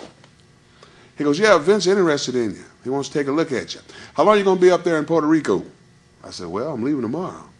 He goes, well, where are you flying to? I said, I'm flying to Atlanta. He goes, well, once you get to Atlanta, they got a show in Augusta, Georgia. I want you to come down there. We're going to take a look at you. So I got home, went to Augusta, Georgia, had a talk with met Vince, and J.J. Dillon was there at the time. And they said, well, we're interested in you. Go put your stuff on. We want to take a look at you. We're going to give you an enhancement guide. Go out there and do your stuff. Now, here's the deal on that. When I was in the dressing room, I was asking the guy. Virgil was there. A lot of the guys were there. The old school guys were there. And I was asking the guys, what do I need to do to get a job here in the WWF? What do I need to do out there to get a job in the WWF? Well, they tell me, well, Mr. Hughes, you got to go out there and you got to bump around for the job, or you got to sell for him and do all this. I was like, I ain't that stupid. So, they call and say, hey, Mr. Hughes, you're up next. You're on deck. So I went out there and did my thing. Did drop kicks, power slam, did all of my big, bad stuff. Got done. Went back to the gorilla position there. And JJ said, go change, put your clothes on, and Vince will meet you in the office there. So, took a shower, went and had a meeting with Vince. He goes, I like what I see. We're going to put a contract in the mail, get it out to you the next day. Go put your stuff back on. We're going to do your first TV taping tonight. So I went back in the dressing room, started putting my stuff back on. The guy's like, what are you doing? The guys were like, what are you doing? I was like, well, Vince told me to come in and put my stuff back on there and do my first TV taping tonight. They was like, what? They never did that before. I said, does that mean I got a job? So the rest is history on that deal. That's how I did. That's how I got in. With Sergeant Slaughter. So you'd met Sergeant Slaughter back in your AWA days. Yep. Were you in contact with him at any point when you were working with NWA? Let me see here. I think he had came through, if I'm not mistaken, I think he had came through one time with when I was in WCW. I think he worked with them a couple times when I was there. Then he went to New York, I think. Mm-hmm. Now don't quote me on that, but I know I had talked to him, before I actually went to New York, because it wasn't just out of the blue now, because I had already been talking to him, because he had an office there in WWF, and I remember I said, well, shoot, I know Sarge, I can call him, and I used to call him on the phone, and, hey, Sarge, this is Mr. Hughes, Big Cat, how you doing? He goes, hey, Hughes, how you doing? And we talked 5-10 minutes. That's what I'm doing, I say, independent scene, back and forth, Puerto Rico, Japan, and I said, I'm sending some stuff, can you help me with it? He goes, yep, send it to me, So I FedExed it to him, and he got me in the door real good. Because at first, because when I was at WCW, I used to party, do drugs, things like that. And so they were like thinking that was going to carry on up there, see? Because, when I sent them that package, they sent me back a letter, saying, hey, if you're off drugs, we don't want the same thing, he was doing up there at WCW. We're strict here. We do drug tests, blah, blah, blah, And I said, no, I'm not doing that stuff anymore. That was just a fad thing. Everybody tries drugs every now and then, And so they let me sweat it out for about a year, you see. And then finally, I'm pretty sure they had people watching. They had a lot of stooges. And, I guess they figured, this brother got his stuff together, I was, ripped up, looking good. And they was looking for somebody to work with The Undertaker, I was going to bring this up later, but you had just brought it up now. Did you ever use any type of drugs before you got into wrestling? Before? Yeah, I smoked a little weed. Yeah, before I got into wrestling, I did it in college, smoked a little weed. But nothing as wild as... No, nothing, like no coke or nothing, nah. Right. I didn't do that till I got in the big money, like everybody does, I don't know, something about that when you get in that category with the over 100,000. It seemed like, that's the got a little extra money to candy, spend. You know huh? what I mean? But it wasn't nothing I was hooked on or anything. It was just something recreational that I had fun doing, and kicking it with the beautiful women, because once you get on that level, that's when all the pretty girls and all the money hungry women come out, and they're like, you can get the pick of the litter. You know what I'm saying? Because when you got money, you can get pretty much any kind of girl you want. But if you just get a check every week from a regular job, you just get the regular broads from the bar. You know what I mean? And that's just how it was. I mean, every town we go to, we have a woman in every town. Which was great. I was a young man, 20s, man, and I was on cloud nine. You know what I'm saying? Enjoying my life to the fullest as a young man, traveling all over the country, all over the world. Stuff that I didn't never dreamed of doing. I was doing it, I mean, here I was wrestling in front of thousands and thousands of people, 20,000, 100,000 people, and people, young guys are trying to get there today. I mean, I was doing that in college, playing playing football, So I was already used to the big crowds. It just wasn't focused on me, at that time. It was focused on, 22 guys on the field, you know what I'm saying? And if your number stands out, then, hey, you're the star that day. But in wrestling, if you're one of the guys that they're paying to come see, then you're the one getting the big checks, And, of course, I got a lot of big checks, because I worked with top people all the time. Every time from the day I got started in this business, as far as from the AWA up to the present, always was worked with top name guys, money guys you call it, and and that was a hell of a ride, man. You said that WWF made you sweat it out. My question is, did you think at any point your drug use got in the way of you as a performer in WCW? No, because I never let it get like that. I never did. I never got high before I went to work. I always waited till I got done. Mm-hmm. Okay, I never let it interfere with my job, man. Like some guys. I mean, some of them don't show up. Some of them come in late. Don't know who they are. But I knew this was my only way to make money, good money, and you had to be good at it. You had to stay on top of your game, because if you started slipping up, man, they was gonna put you on the back burner. You was gonna be on the outside looking in, and I didn't work too hard, to get to that point. You know what I'm saying? I know a few times they tried to say, that I was on drugs coming to work and all that stuff, but it never happened. It never did. God's honest truth. Never got high, never got drunk before I went to work. And no one was ever injured in a match? No, never. That's one thing I was good at. I always protect guys I'm working with. Okay?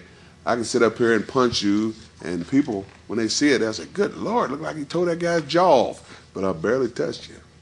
That's being a good worker, Mm-hmm. You got to perfect this stuff, man. Just like I teach the guys at the school I train at, man. I teach them how to, when you do stuff, you got to make it look believable. I'll get down in the chair, and I'll sit down in the chair down here, and I'll say, "Okay, do something for me." And I'm going to look up at the ring here as a fan, and I'm going to tell you if it's believable or not, And if I don't believe it, I say, "Do it again. It's not believable." I said, if you can't stomp, don't do it. If you can't punch like I'm showing you, don't do it. Do it like I show you how to do it. And now I got about 3 or 4 kids at the school that are going to be good, and they're going to be. You're going to see them one day. I'm not going to tell you their names right now, but later on I'll tell you. After they get done paying, right? Because right. they hear it now, boy, they'll be out there. They're done. I hear you. Just to assume, I want you to take us through your first major feud. You worked with The Undertaker, WWF's top talent, as soon as you came in. Yeah. Assume that the person watching this had never seen that era of wrestling. Take us through the angle and how it progressed. Okay, first of all, you gotta go through people to get to the big one. You know what I'm saying? You gotta go through everybody to get to the star. Okay, so that's what I had to do first. Everybody, I'm talking from Macho Man, Bret Hart, Owen Hart, Doug, and everybody. I had to go through them. They all had to get my hand raised to get to the Undertaker. So it didn't go from bam, boom. I had to go through all these superstars, see, and a lot of them didn't want to get my hand raised, but they had no choice. because they would have been in breach, you know. So, you know, Vince came to him and said, hey, you know, this is gonna be I'm pushing this guy. He's gonna work angle with the Undertaker. All you guys got to put him over. No, bottom line, you know. And once I started working with all these guys, I was in heaven because I used to watch these guys. You understand? And here I am beating them. You know, Macho Man, Bret Hart, 1, 2, 3 now. Not no DQs. I'm talking about 1, 2, 3 in the ring here. Mr. Hughes, the winner. Okay, working my way to the Undertaker. You know, finally, Bret Hart. He was the last one I worked with to get to the Undertaker. He was cool about it. At first, he was a little wish-washy about it, but he was going to be on the cards, man, because we did a lot of main events, sold out. Okay, if you're on that card, man, you're gonna make some money too. You know, if you're not the main event, but if you're on that card, you're gonna make some money. Just like they had an A team and a B team when Hogan was there. Everybody wanted to be on the A team with Hogan because if you was on the A team, you made money. If you was on the B team, so. Okay, so I worked my way up with all these guys, the Avenue to Undertaker. Okay, finally, once I got to the Undertaker, that's when Vince sat me down and told me how the angle was going to work. Okay, he goes, okay.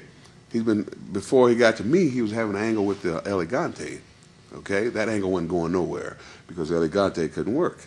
Okay, so that wasn't selling no tickets. People wasn't buying it. Okay, so they said we need to get Hughes in the mix. How can we get him in there? Okay, Undertaker, you're gonna have a match with some nobody. Elegante is gonna go out there and interfere in your match. Gonna distract you, get you turned around. Here comes Mr. Hughes. Paul Bear's gonna be in the middle of the ring holding the urn. I step in the ring, touch him. He turns around, sees me, gets startled, drops the urn. I give him a sidewalk slam. Boom. I pick up the urn. I'm looking at the urn, taking my time with it. People are going. I mean, you know, I look at the old tape and see the people's reaction when I did this, you know, and the people going, you know, they're going, oh no, what's going to happen here? And it was a great storyline because I sold it real good. I took my time, see, and you know, I didn't rush it, you know what I'm saying? And I milked it as long as I could because I know I'm going to get the Undertaker here in a minute. I know what I'm supposed to do to him. He knows what I'm supposed to do for me, okay? Because we're trying to draw some money, right? Because, like I said, Elegante couldn't get the job done, okay? So I picked the urn up. All right. Undertaker's in the corner with Elegante, okay? Choking him. He's got his back behind me here. He can't see nothing.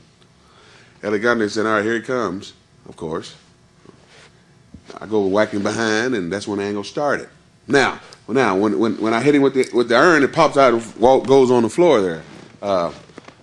My manager, Harvey Whitman, jumps down and hands it back to me. Undertaker's selling. Now, if you ever saw that, if you were there live, you would have saw I hit him about 30 times with that urn. And the whole time I'm hitting the Undertaker, he's saying, harder, harder, harder. You know, I'm going, man, I don't want to get no color. He goes, I don't care. Lay it in. We're trying to draw some money here. And so I'm laying it in. But, I mean, you can see the dents are coming in this urn, man. And JR is talking about, look at that dents in it, you know, and that was a shoot, too, those dents. I was hitting him, man. And I hit him about 20 to 30 times. And make a long story short with that deal, when they played that angle on television, when I took the urn from him, they only showed me hitting him 3 times, you know. But that's when that angle started, and it was hot. I mean, it was hotter than firecracker. And so we traveled the country having casket matches. And those were real caskets, okay? And that was the most spookiest thing I ever did. Of course, he went over every night. But before he went over, he sold good for me, you know? I mean, he let me beat him up. I mean, beat him down. He was just like a bloody, dirty rag, right? And I rolled him in the box. I rolled him in the casket first. I'm getting ready to go. Now, here's the finish now. I'm getting ready to go close the box, right? People going, oh, no. He's beating the Undertaker. I get that sucker about like this, right? I'm starting to close it. Next thing you know, he goes, wham, right? Pushes that sucker up, grabs him by the throat with the chokehold there, and eases on. I mean, I'm telling you, man, that house went crazy. Because the way he sold for me, you know what I'm saying? Because I beat him down so bad that they thought I just everything he did, I counted out of it. I come on top. Everything I did, I beat him down, beat him down, beat him down. So when the people, they thought it was over. They thought I just killed the guy. He's done. But when I put him in that box to get ready to close the lid on it, and he reached up and grabbed me back with a chokehold right there, and I'm going like, selling it. I mean, that house, I'm telling you, it was so loud in there that it could have knocked that roof off there, that you had to do this number because they were excited. They wanted to see him get me back now, see?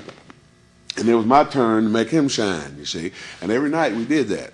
Every night I had the same reaction, every night, And that was a hell of a run. And how did that run come to an end? Because you went to work for WWF, I think, 3 times. Right. This was the end of your first run. Right, this is the end of the first run, right. Yep, like I said, they was looking for somebody. Like I say, when I got there, Vince was wanting somebody to work with The Undertaker. And Vince likes athletes, and if you get over, he'll like you there, okay? I can remember a time when Kamala was still there, Nasty Boys, Mike Rotunda, and $1 Million Man. Okay, we had a 6-way tag one night, right? And he was in the dressing room, and Vince said, "Well, come up with a finish, all right? But let me know before you go out there what the finish is." Well, the finish was they was gonna put it over on me. They was gonna put the 1, 2, 3 over on me. Okay. So they went and told Vince. Vince said, "Okay, you guys come up with a finish." He goes, "Yeah, Sabada, we're gonna take it on Hughes." Vince says, "Oh no, you're not. We got some plans for him. Put it on Kamala." So he had me beat Kamala, because these guys were sitting there going, "Yeah, put it on Mr. Hughes." They went and told Vince. Vince said, "Oh no, we got some plans for that young man right there." And so that's actually when it really started kicking in. I meant to tell you that earlier before the angle with the Undertaker, but that's when he first told me that he had some plans for me. Then they want to protect me. Did they tell you that when your first run with WWF, did they tell you they're going to build you up and you're going to have your feud with Undertaker and that's going to be the end of your contract? No. See, what happened was, I'm going to tell you what happened with that. See, because that run's supposed to have been longer than that, see. But what happened was, like I told you, there's a lot of stooges in WWF, okay? That's the truth. And what happened was, one night, me and a few guys, a whole bunch of us was out honky-tonking, partying. We was out because the bar at the hotel didn't close till about 3 or 4 or 5 in the morning, okay? And so, and they give you a draw every night, okay? Now, I was riding with Harvey Whipperman, okay? And he stayed, every hotel he stayed in was a 4-star hotel, man. You know what I'm saying? I mean, he was making, I wasn't making as much money they were making at the time, okay? And so, I get $200 draw every night, Had to pay for half of the rent-a-car, had to pay for the hotel room. That's $80 right there in the hotel room. That ain't including the rent-a-car, and the gas, okay? So that fried out my $200 draw every night, you know what I'm saying? So one night, after everybody was coming back to their room, I went to one of the guys' room and I said, "Hey man, loan me $50 till tomorrow till I get a draw." Well, don't you know that somebody went back and told the office that, "Yeah, Mr. Hughes was out till 6 in the morning going to guys' doors, knocking on the door for money so he can go get dope." So we had a show on the California Loop. Okay, it was in Anaheim, California. I was riding with the Hart brothers, Owen and Brett, And they were telling me, because, they hear a lot of stuff from the office, okay? They said, "Yeah, somebody was saying, somebody was telling Vincent that he was going around knocking on doors last night trying to get money for dope, man." I was like, "Who said that?" They go, "Well, so I heard it through the grapevine, man." I was like, "Ain't that something?"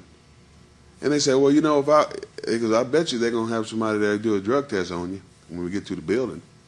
So enough, we get to the building and walk through the concourse, through the dress, around, going through the dressing room there. And I noticed these people were standing up in white coats.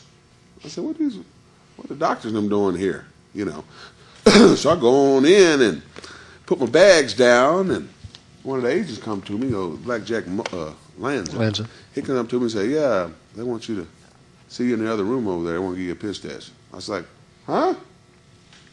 Piss test for what? I don't know. That's it. Just go over there. They want to.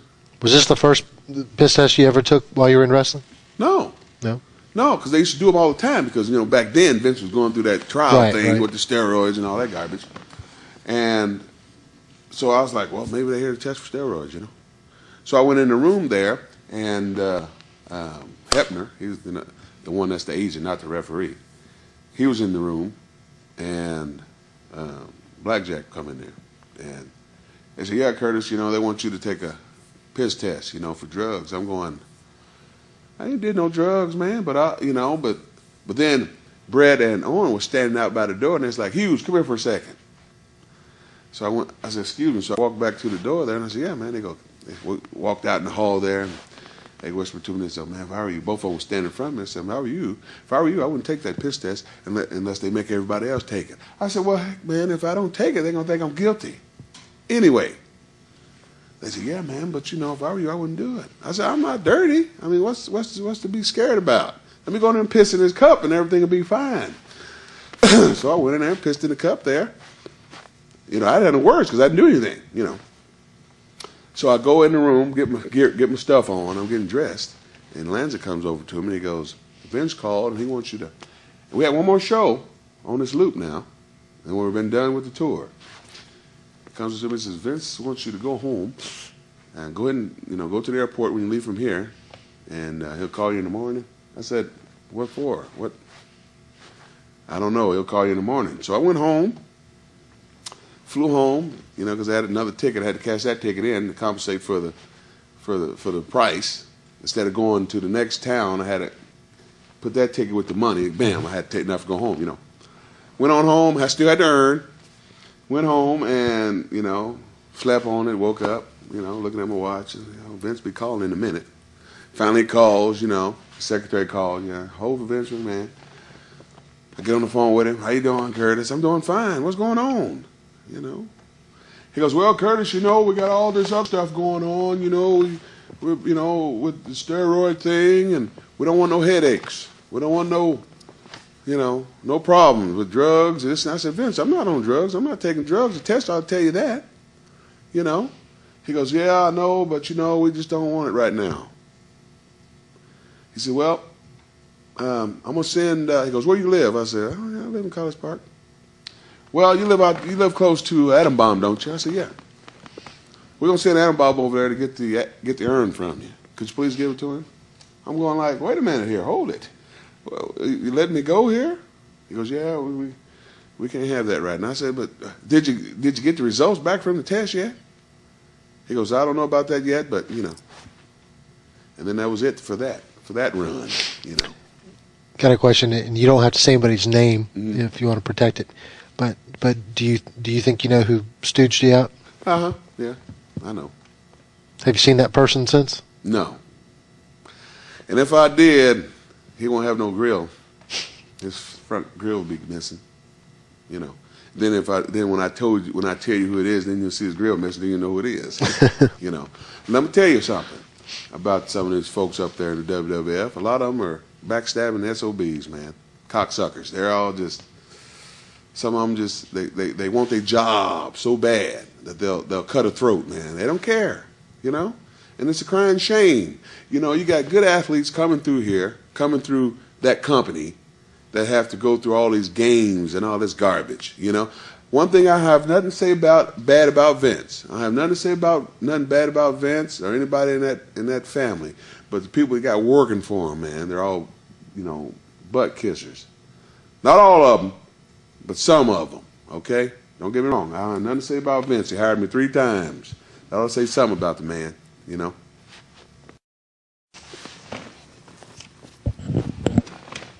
Yeah, we just finished talking about your first run in WWF and why Vince excused you. And so you probably had a lot of open wounds still when you went back the second time. You probably didn't really know what he was probably thinking when he brought you back the second time.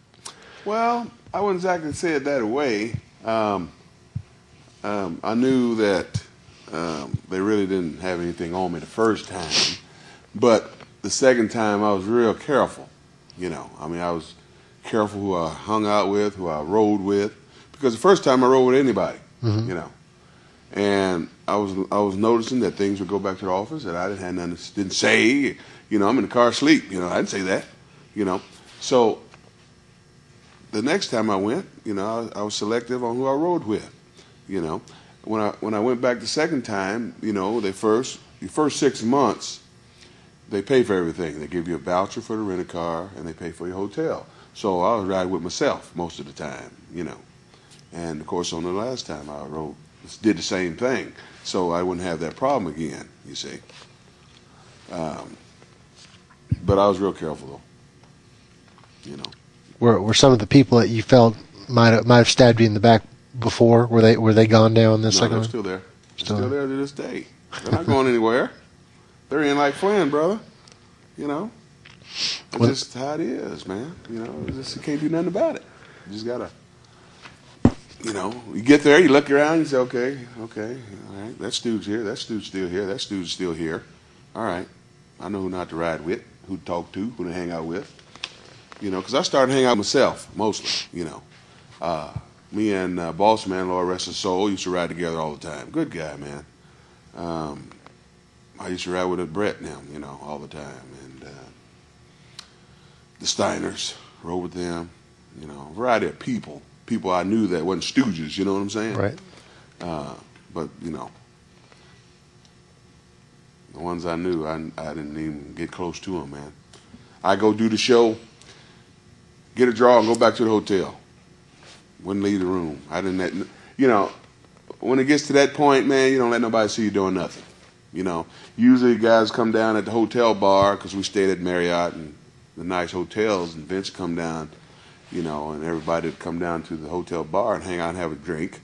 I'd come in and wave and go on back to the room. I wouldn't stay down there and have a drink or nothing, you know, because I didn't want nobody to get no ideas about what Mr. Hughes was doing, even though, because every time I went there, they put me with somebody on top, you see, and guys get jealous, man. Say, for instance, if you've been at a company, you know, say for 10 years, and then some guy comes in out of the blue and he gets that spot that you've been supposed to get, you know, you're going to be pissed, aren't you? Yep.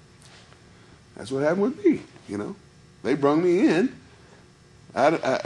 you know, from AWA, and all these other guys has been at this company, you know, knocked them right out the way, and I'm right there with the Undertaker, you know. You know, they're sitting there shaking your hand, petting you on the back, stabbing you like a big dog, man. This is a doggy-dog business, brother. Don't let anybody else ever tell you anything different. Were the politics worse in WWF than they were in the NWA? I'd say they're about the same. Okay? Now, let me tell you this one thing, and a lot of people don't address this, but I'm going to address this. This business that we're in is the white guy's business. I was going to save this for later, but you go ahead. No, you go ahead. Go ahead. I don't want to go there if you want to take No, it. no, you go ahead right now. It's fine. This is a white guy's business, okay? Any black guy you know in this business will tell you. And it's pretty obvious to anybody if you're sitting there watching a show. Every time you see a wrestling match, who does the job? Mostly it's the black guys. You know, how many times? Every now and then you'll see a black guy get a push, like Booker T, get a belt, you know. Just like back when I was in WCW, when Ron Simmons got it. The reason why they gave him that belt, because they had a lawsuit pending, you know, discrimination lawsuit pending. That's the only reason why they gave it to him. Other than that, he wouldn't have got it. That's why Mr. Hughes didn't get it. See? Because you got one. Oh, it's going to kill the business. You got boxing. You got guys beating up each other. Black guys got their champions. You got football players, basketball players. You know, don't get me wrong now. I'm not being I'm not being discriminated here. I'm just trying to explain to you how it is in this business here. Most of the guys, how many guys you can count on that's black in this business? Not many. Count on one hand, man. You know. I mean, that's just the way it is, man. That's the truth in this business, you know. I mean, it's not going to hurt me. And I already had my run. I already did my thing. You know, I done been there and done that, man. I'm just telling you the truth about the game, see. Some people won't tell you the truth about the game, but I'm going to tell you the truth about it. It's a white guy's business, period. A couple of the roles that you played, you were a bodyguard. Yeah. You came back the second time as Triple H's butler. Mm-hmm.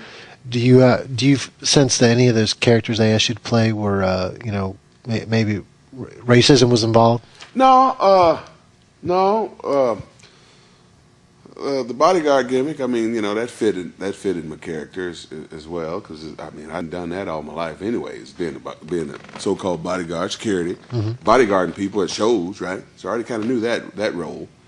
But when I went back the second time as the butler, I kind of had to think about that one a second. I was like, man, Vince, what's that about? Because at first he wanted me to get the whole deal. I mean, get the hanky hanging, and I'll do my best, to play this character here, but because that's what we do. We're actors of characters. We try to play them the best we can. Whatever they stick on you, that's what you are. I mean, just like Adrian Adonis. I mean, he played the sweet gay role, faggot role, but he's a tough faggot, you see, or a tough gay guy, whatever you want to call it. But he played it to the T. I mean, he put perfume on, and once he go out that dressing room, man, he played the whole role. Adrian Streak played the whole role. Whatever character you got, that's what you're getting paid to be.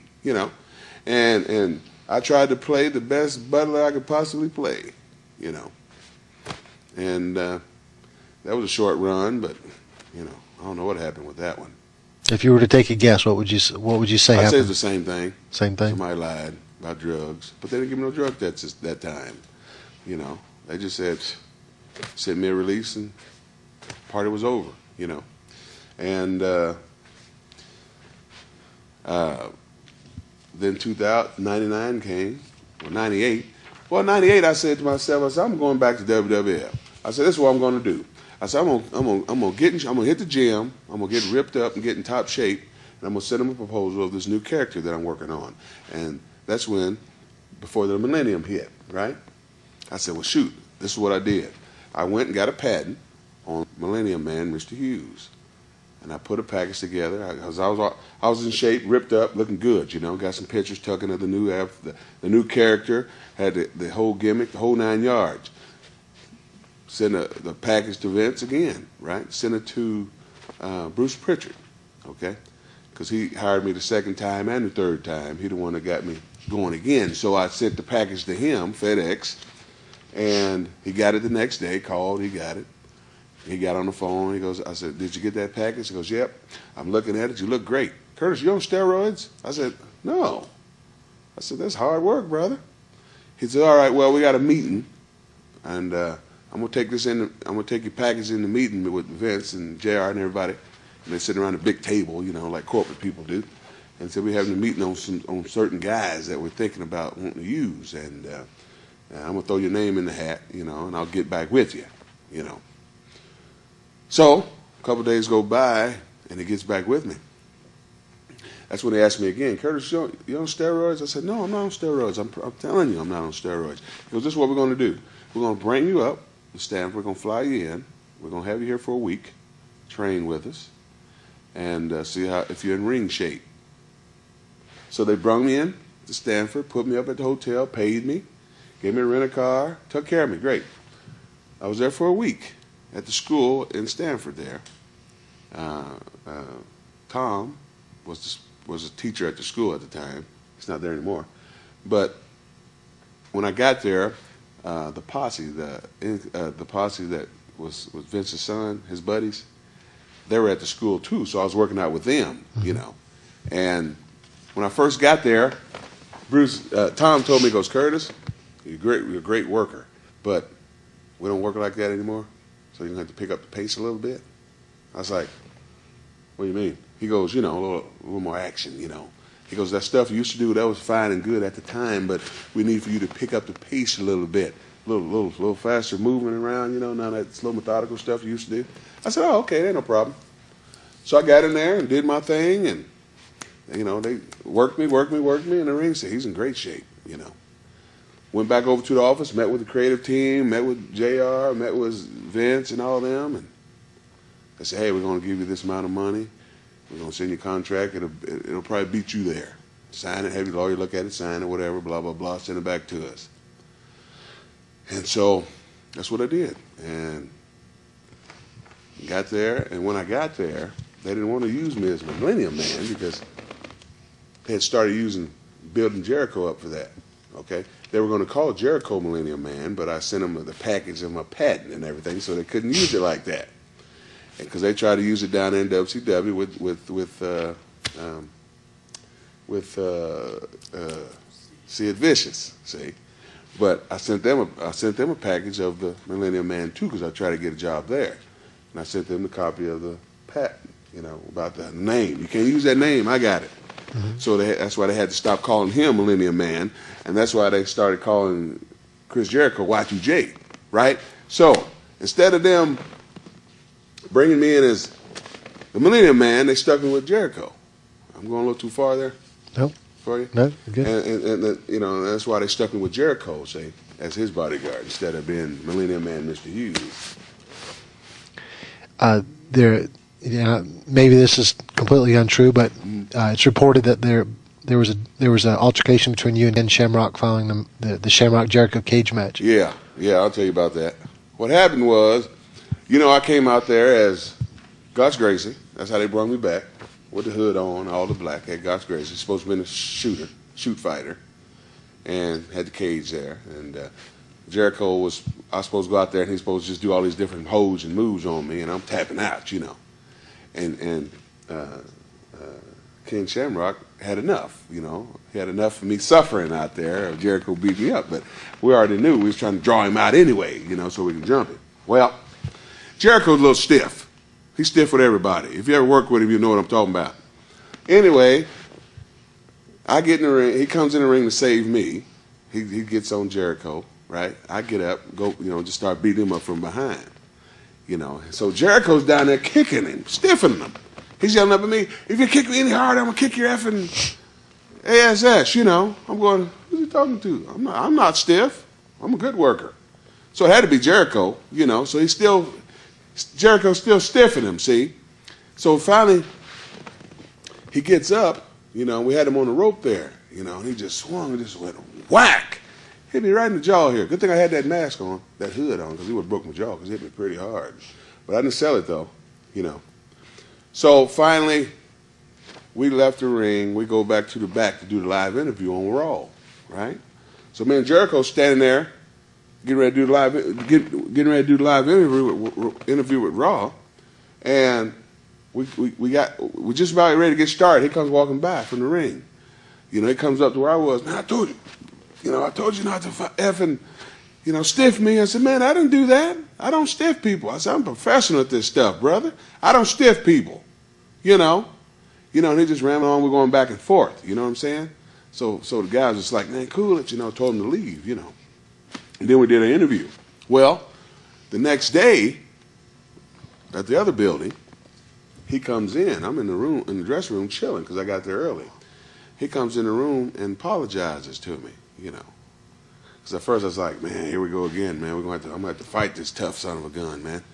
He already got my jaw tingling. You know what I mean? He got a good one on me there. Mm-hmm. So he comes back in the dressing room, man, just comes in there and just pleads and apologizes to me. Hey, Hughes, I'm sorry, man. That was unprofessional. He goes, I know that I got a little carried away. I know it wasn't you, man. It stiffed me. You're a hell of a worker. I'm sorry. And that let a relief off my shoulders a little bit because I'm not stiff. I don't do that to people, man. I don't work that way, And I think once he got and cooled down back at the hotel or whatever, he started realizing that it wasn't me that was stiffening him. It was Jericho. Because you can see him you can watch him on TV and see he's stiff. I mean, I'm not that way, And he finally, I guess somebody else went and talked to him and said, man, why'd you shouldn't have did Hughes that way, man. He's a good guy, man. He's not stiff. It was Jericho. It was him. That's when he came and apologized. He was a man for that. Right. That was a shoot too. That was for real. He really hit me. Almost broke my jaw, by the way. Wow. Yeah. Was that the only time you can think of that you were actually in a shoot in the ring? Yeah. That was it. That I can remember. That's the only guy that got out of hand right there because Jericho did it. It wasn't me. I was barely touching him. I was just sitting there going, just tapping him really. Jericho's going blam, blam. I'm going like, good Lord, man. He's sitting up there hollering up, you kick me again like that, Hughes, I'm going to break your freaking jaw. I'm going, hell, it wasn't me. Hey, man, he's the one doing all the kicking here, You also, I think, worked with the Dudley Boys. Huh? You worked with the Dudley right. Boys? Yeah. Any memories of those? Cause, Yeah. That's when I got hurt. I worked with the Dudley Boys. I pulled my quad there. That's when I disappeared. That's when I was finished. We worked with him one night. It was SmackDown, I believe. Yeah, it was a SmackDown. Me and Jericho was in a tag with him on a SmackDown show, and of course, I had to do the job, and went up for the finish there, came down and stretched his quad here, pulled it, 1, 2, 3. Now I tried to keep it a secret because I was me and Ron was starting to do something, because me, Ron, and Howard Finkel, we played the card game and stuff like that, and they beat me out of the clothes off of me, and then they beat me and they took Howard, and so I had to have a match with Ron to win him back. See, if I would win, then I'd get him back. Well, I had that match the next night, and I tried to tape it up. I tried to do everything I could to have this match, but when I got out there and started moving, man, that sucker just went again, man. And I was like, oh, man. So me and Ron was out there working, and Bradshaw was on the floor. And as soon as I started moving and running, man, I felt that sucker pop, man. I told Ron, pin me, man. It's over, dude. I can't work anymore. I'm done. He kept throwing me in and out, in and out. I said, I can't do nothing, man. I'm hurt, So when I got done and moseyed on back up the ramp, eventually I'm saying, you all right? I was like, I pulled my muscle last night, my quad, and I thought I could work tonight, and it's just bad, I said, okay, well, get yourself together, and go see the trainer when you get home in Atlanta. Went to the trainer, and they took x-rays and did all this stuff, and said it was pulled all right, because they thought I was faking. I said, I'm not faking. I went through all this stuff. Went and got MRIs and everything, and the guy said, he got hematoma in there, and because it got so hard where I couldn't bend it right up in here, because it got full of blood, And they said, they was watching me, see if I was, playing, but I was hurt, man. And they took the x-rays, and, hey, man, this guy got hematoma. He pulled that sucker. He's hurt. What's the normal recovery time on a pulled quad? Oh, man, it took, depending on how bad you pull it. I pulled mine pretty good, and it takes a while, See, what they did after I got healed up, sent me to Memphis, because they had a territory down there. They were sending guys.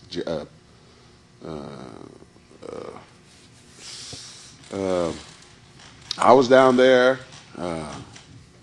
Stephen Regal was there.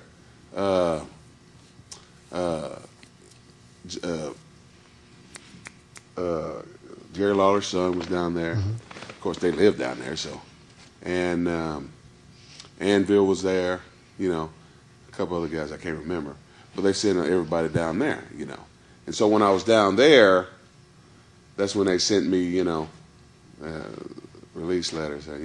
They called me up, said, Curtis, before we, give you release, we can get you out of this contract early if you want to, so you can go down to WCW and try to get a job down there. But heck, I had 3 more months left on my contract, and I was getting checked every week. I'm not stupid. Excuse me. So I said, no, that's okay. I don't want to go back down there anyway. I'm just gonna keep it the way it is. They go, okay, fine. They go, well, after the contract, that's no more money. Except royalties, of course. But right. That was the end of that deal. You still see royalty checks? Every now and then. Every now and then you get one, but it ain't worth nothing, Like, I was getting them for a long time, good money. But after a while, they didn't sold as much as they gonna sell, because I'm like on Jericho's, Rocks, I'm on Undertaker's, Triple H, stuff like that. You get a piece of that. Right. But after that, that'll play out, see? And now, they're kind of tight now, man, with that cheese up there, Not as much of it to go around as there used to be. Right. Now you call up there and say, I'm getting anything this month? Well, you owe us money, Mr. Hughes. We got some tapes that came back. I'm going, how in the world can that happen? Don't tell me. I understand. Thank you. Have a nice day. But I ain't got nothing to say bad about WWF, man. They treat me great. They're good to me. If I need tickets, if I need anything, man, they're there for me. I ain't got nothing to say bad about them. You got people that talk bad about Vince and all this stuff, man. I have nothing to say bad about Vince or the WWF. It's not WWE to me, it's WWF. Okay? Everybody else can call it all they want to, but it's WWF to me. Always will be that. I want to go back to the topic that you brought up a few minutes ago about racism in wrestling, or this is being a white man's sport, and it's so different than any other active sport where it's dominated by black athletes. Can you think of any instances in your career where you specifically encountered racism? Sure. When you go out there and they say, "We want you to put this guy over," but that's not that. To be fair, that's not a racist statement. I'm asking. Okay, let me get clear up. Let me get a better understanding here. Okay, say for instance, right? There's three guys in the dressing room. Okay, 2 white guys, 1 black guy. Right. All right. Which guy you think they're gonna want to go out there and get the other guy's hand raised? The white guys or the black guy? 9 times out of 10, it's gonna be the black guy. If you was to watch matches, just sit and watch matches where they got black guys in the match, in the show, okay? Count how many times that black guy does the 1, 2, 3. That'll tell you something. That's all I got to say. That's all you got to look at. That'll answer your question for you. It'll answer anybody's question. I can sit there and say, oh, it's a prejudice sport, but if you see with your own 2 eyes, then you understand what I'm talking about. You know what I'm saying? I can watch the stuff today on WWF. Yeah, they'll give a guy a belt. They'll give a guy, they'll let a guy win a belt for a while, but after a while, he's going to have to give it up and do jobs again. But, and I'm not trying to diminish this. There are different levels of racism. There's the what you're talking about. There's like 9 out of 10 times the black man's going to end up doing the job in the match. But I'm asking specifically, did you encounter any individuals, you personally, where you knew based on their statements or their actions that you were going to be a victim of racism? Yeah. I wasn't going to say this, but I'm going to tell you this story here. When I was in WCW, okay? I ain't got nothing to say bad about Ole, but other people do. But I'm going to tell you about Dusty real quick, okay? From what I know, because I've been there. When Dusty was getting ready to leave out the company, okay, and Watts came in and tucked the book over. Watts, he likes athletes too. He likes real athletes working for him, okay? So I was one of the guys that he called that he was going to give another contract to, okay? So at the time, Magnum TA he worked in the office too. They gave him a job, and his job was to call guys and give guys contracts, So he called me one day at home and said, he goes, Hughes,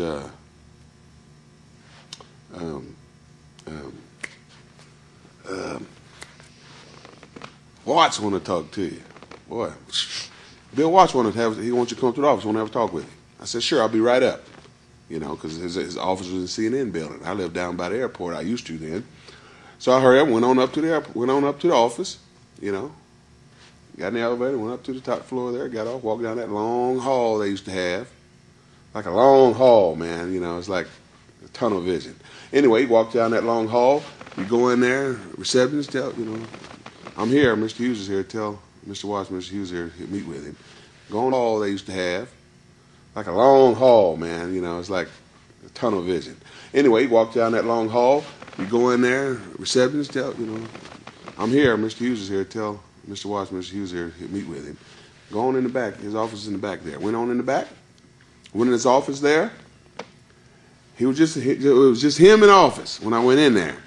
Before the meeting started, Dusty comes in. He's sitting behind here. I'm sitting in front of the desk right here. Dusty's right back here, and his other seat by the door. And on the phone, Magnum was telling me, and he was telling me, we're going to use you, we like you, you're a great worker, you're a hell of a piece of talent, So I get to the office there, sit down, how you doing, Mr. Watts, And then Dusty comes in there and sits down and shuts the door. Now, he's behind me there now. And I'm sitting there talking to Watts. All of a sudden, he has this totally different opinion about me, right? And I keep doing this, looking at the corner of my eye, and I see Dusty doing stuff. This is God's honest truth. And I see him giving him signs, and he's asking questions, different questions. I'm going like, what in the world happened here? That type of thing right there showed me right then and there how prejudiced that guy was behind me there, and how prejudiced business really is. Because a lot of guys used to tell me, man, this is prejudiced business, Curtis. This is real prejudiced guys here, man. They act like they're your friends, man, but they hate blacks, man. You'd run into Junkyard Dog a few times in your career. Did the subject of racism ever come up? All the time. Because he was one of the most famous. Eddie Long, yeah, Ron Simmons, Pez Watley. All the guys told me, man. They schooled me. They schooled all the brothers. You young guys coming in, they'll tell you the truth. They'll tell you what's going on so you don't be a fool. You run around hanging out with these guys, they rednecks. They can't stand you. Don't get me wrong now, all of them ain't like that now. Okay? It's just a handful. Do you find it's pervasive among the wrestlers, or do you find it more the management? I think it's more the people on the top people. The ones that's pushing all the buttons, man. I think that's the ones that really show it. Because the regular guys, wrestlers, they don't show it. It's just the guys that's running the show. It's pretty obvious what they're doing. You'd be a fool not to see it if you were in the company, man. You know what I'm saying? Because myself, I grew up hanging around white guys, man, and I know how someone that's prejudiced acts. I don't care how much you try to cover it and paint it up and cover it up and all this crap, man. I can tell. I just raised around them. All my best friends are white. I mean, don't get me wrong. I'm not just saying it just because we're talking about this, but that's God's honest truth. I got some T.C. Carter tell you that. Most of my friends are white friends. High school, grade school. My best friends, I grew up with, still friends with them. They're white. And I ain't blind, man, when it comes to that kind of stuff, because I done been around and lived it, seen it. It's and when I got in this business, I saw it, man. The old timers told me about it, Rufus R. Jones told me about it. Pork Chop Cash told me about it. Junkyard Dog, Ron Simmons. I can go on and on, man. They tell you about the business. It's the God's honest truth. That's how it is. I tell guys the same thing. I tell the white guys this. I tell the black guys this. The Mexican guys. I tell you the truth. I'm not going to tell you no lies about this business, because I don't want. If I'm training you, I don't want you to come back and say, "How come you didn't tell me this?" Right. I'm going to tell you the God's honest truth. This is how it is. Take it or leave it. Either you want to get in this business and deal with this stuff, or just get out and do something else. Why give somebody some false hope and praise about something that later on down the road is going to break their heart? Might as well tell them the truth right off the bat. These young people coming in this business, play games, man. And that's what a lot of these people do, man. They play games with these young people. These young black guys in this business, they come up thinking, hey, man, I'm a good athlete. I can do this, and they work their butts off, and they don't do nothing with them. Just beat them up, kick them to the curb, And I'm not trying to argue with you. I'm challenging you. Is Sure. what I'm doing. You mentioned Ron Simmons' circumstances and why he became a world champion. How do you respond to someone that would say, well, The Rock is a black man and he was one of the most successful guys when he decided he wanted to wrestle? The thing about The Rock is he don't look black, and he can pass for either or. And the or part is he passing for, see? The or part is the part that the people see him as a white person. He talks like it. He don't act like he's black. Come on now. He's married to a white lady.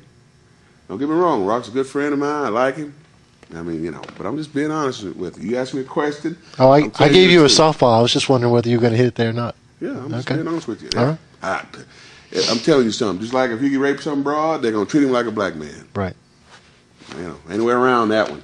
You're black to me. That's what they'll say out there in society. Did you encounter any of that mentality playing football at Kansas State? Probably some of the older alumni. No, never did. No. I didn't notice it. I didn't notice any of it. See, because I came there to play football. They hired me to go. They hired me to go play football, and they paid for my school to do that. And that's what I did. They got them a good football player, and they didn't treat me bad at all. I mean, I got treated like a king up there, I played in 2 All-Star games. When I was a kid, I was like, man, I sure like to play in those 2 All-Star games, which is the Big Brothers game, and the Shrine Bowl, which was in St. Louis. That's where they flew us in to see the kids. That's where everything was at, but we played the game at KU. But, that's part of the other stuff that I told you earlier about my career as far as an athlete, So I did a lot of things in my younger years as an athlete, prior to me being a wrestler. Sure. There was a funny story that I read in Martha Hart's book. I don't know if you've read this or how much I'm going to have to lead you into it. A rib that Owen Hart played on you. Do you remember that? Tell me about it. I really want you to tell it, so I'm going to give you as little as possible, hoping you remember. Give me a little bit so I can Again, this was written by Martha Hart. Okay. She said a story about Owen impersonated a hotel manager one time and said they wanted to see you. They wanted to see me? Okay, I'll have to tell you the story. Maybe this will be completely false. That Owen Hart said that he was impersonating a hotel manager, and he wanted to talk to you about. He said, "We know that you were stealing some towels from the hotel. I want to meet with you before you leave." And he coincidentally set up the meeting right before you were supposed to take off for your wrestling event, and that you went to the hotel manager's thing. He had no idea what this was about, and then you ended up showing a few minutes late to the arena, and he admitted that he was the one who played the joke on you. I don't remember that one. No, they might have did, but I don't remember it. Who said that? His wife? His wife. Oh, really? I don't remember that one. He might have did, but he might have told her something like that. That don't strike a nerve. Maybe I was drunk that night or something. I don't remember. A lot of stories that we did on the road, man, a lot of them I don't remember sometimes, that's the way it is sometimes, man. You out on the road drinking, partying. Right. Well, give us one that you do remember. Give us a funny road story, a funny rib. Yeah, I'll give you one. One day we was flying. We was going, let me see, where was we going? It was Steiner's, Fuji, Owen Hart, Bret Hart, everybody was on the plane. Some other guys, I can't remember everybody, but back then I used to snore real bad, because I was heavy.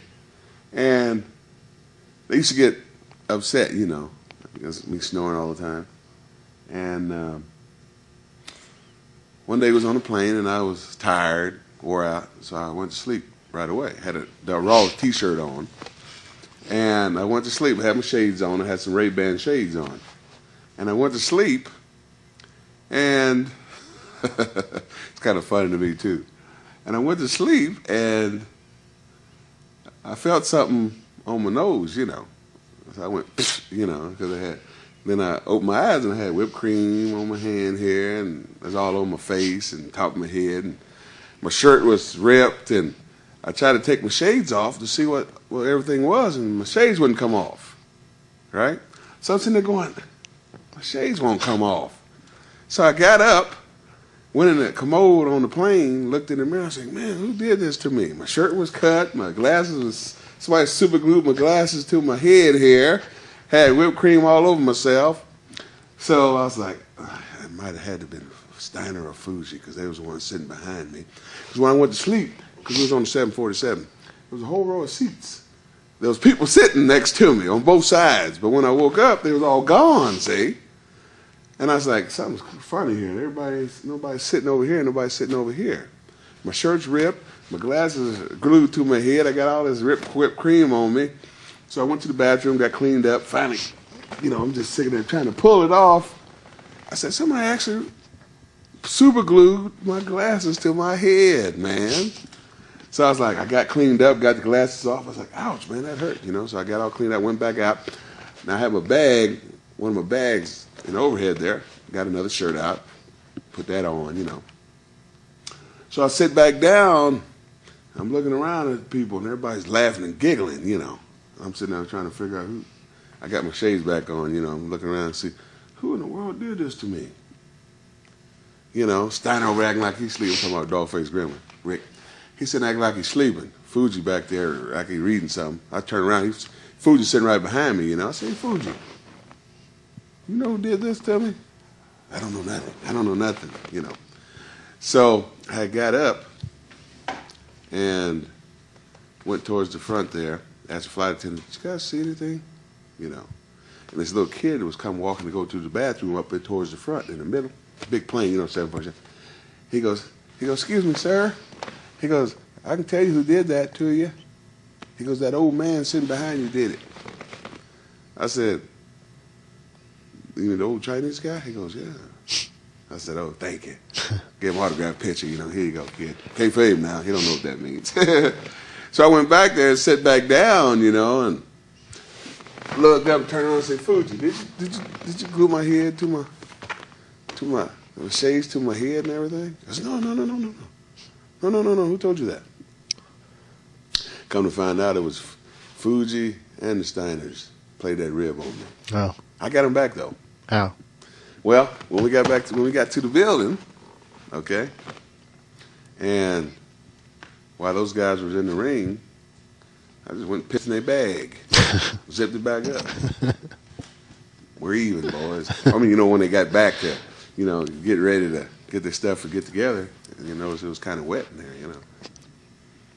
But and you told him you did it. No, I didn't tell them right away. No, I didn't tell them anything. I just pissed in their bag, got my bag, and got in the rental car and went on to the hotel. I was like, receipt, boys. You know, later on down the road, I told them. Right. You know, after all the smoke then cleared. You know what I mean? I mean, because Fuji, he played a lot of ribs on some people too, man. He crapped in some guys' bags too, man. See, but it's all in fun. You know what I'm saying? Right. I mean, you know, if I was a crazy, stupid son of a gun and jumped up and started swinging on everybody, you know, nobody want to hang out with no crazy son of a gun, man. You'd be hard. It'd be hard to get a ride to the next town. You know what I'm saying? Yeah. So you gotta play along with the game, man. You gotta get along with everybody. You know what I'm saying? That's just the way it is. We've talked about your career, covered all the high points and stuff. I want to just ask you, for people who aren't following, what are you doing today? What I'm doing today? Yep. Well, I still wrestle. I do independent shows. You know, I'm training at a school now in Atlanta, Georgia. It's called WWA 4 in Atlanta, Georgia. There, I'm the head trainer there, and I train. I'm a good trainer. I train. You know, I've got some guys that are going to be good. I train the old school way. I'll train you the way that you should be trained. Educate you on the professional wrestling, to where you won't seem like, if when you go to do a show for somebody, they won't notice if you're green or not. You know what I'm saying? So I'll train you the best way that I know how to train. I mean, the way I was trained, I'm going to train you the better. You know what I'm saying? Right. Because if you come into the school, you're coming there for one reason. That one reason is to learn to get a job and make money. And that's what I do, is train guys become the best they can be. Everybody ain't going to make it. Okay, I'm not going to sell no false hopes. Everybody ain't going to make it to the big dance, you know what I'm saying? But by God, if you got the talent and you're willing to work hard and have the eye of the tiger, then you can get there. You know, if you got a good frame, you know, a good body mass and a good attitude, ain't nothing can stop you, man, if you're hungry. Some people from your generation think that wrestling is on a decline that we're not going to recover from. Are you one of those believers, or do you think it's going to come back? I've been in this business a long time, man, and I've just seen wrestling go up and down. And right now it's in that down stage, but I guarantee you it's going to come back up, and when it comes back up, you're going to see wrestling the way it used to be. Not none of that garbage you see right now, where all you see is guys running, hit the ropes, flying, doing all these bumps, don't have no psychology behind it, no meaning behind what they're doing, no storyline behind nothing they're doing in there. But make a long story short, when the time comes, it's going to come. It's going like this now, but it's going to hit that slope and come right back up. You know, like I'm saying, when you're going up down the hill, going up on the highway, that's how it's going to do. It's been doing that for years, and that's how wrestling is, man. And once the people that's running shows understand that concept, man, if they get that part back, then people are going to start watching wrestling again.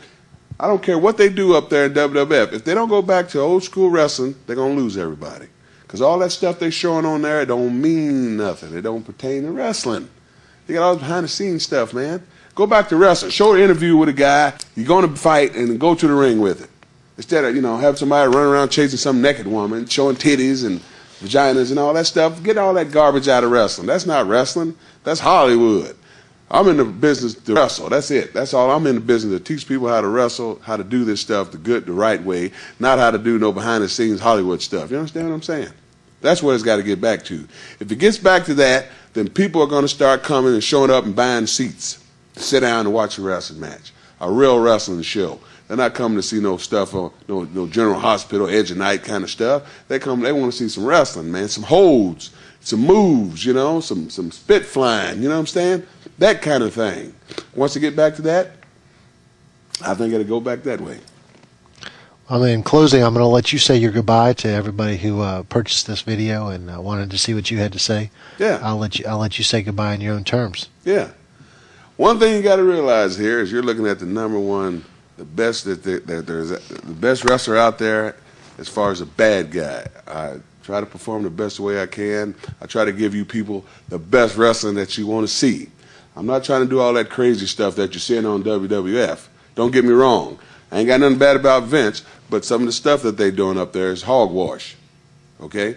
But when you pick up a tape that's got Mr. Hughes on it, you're looking at some of the best looking stuff, the best wrestling, the best bumps, the best psychology that you're ever going to see. If there's somebody out there that's trying to be a wrestler, you get a tape that's got Mr. Hughes on it, I guarantee you're going to become a great wrestler. I guarantee you that. All the other garbage, table ladders and chairs, that's not wrestling. That's garbage. You only can do that for a season. But after that, then what you going to do next?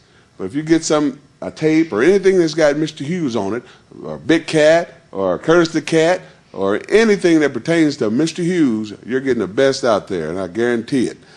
I want to thank the guys that invited me up here to do this interview. I hope you people out there got a insight on Mr. Hughes, his life, what he went through, what he went through to get to where he achieved as far as in the wrestling business. But other than that, I hope you enjoy what you're seeing here, and I hope you keep on watching the wrestling. Thank you. Thank you, Mr. Hughes.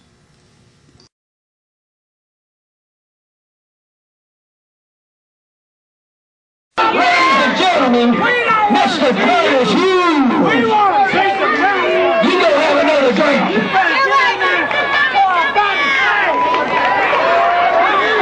Put your hands together for it. The baddest dude in professional wrestling.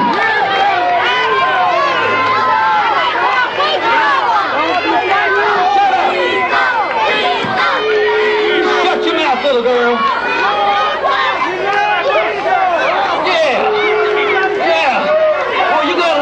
Wearing pink as big as you are. Sit down.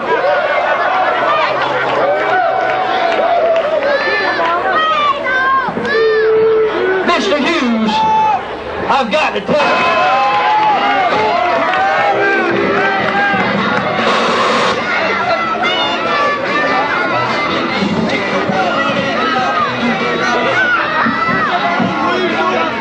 Hey, listen here, boy. I'm going to give you, shut up! Shut your stinking mouth! Listen here, boy.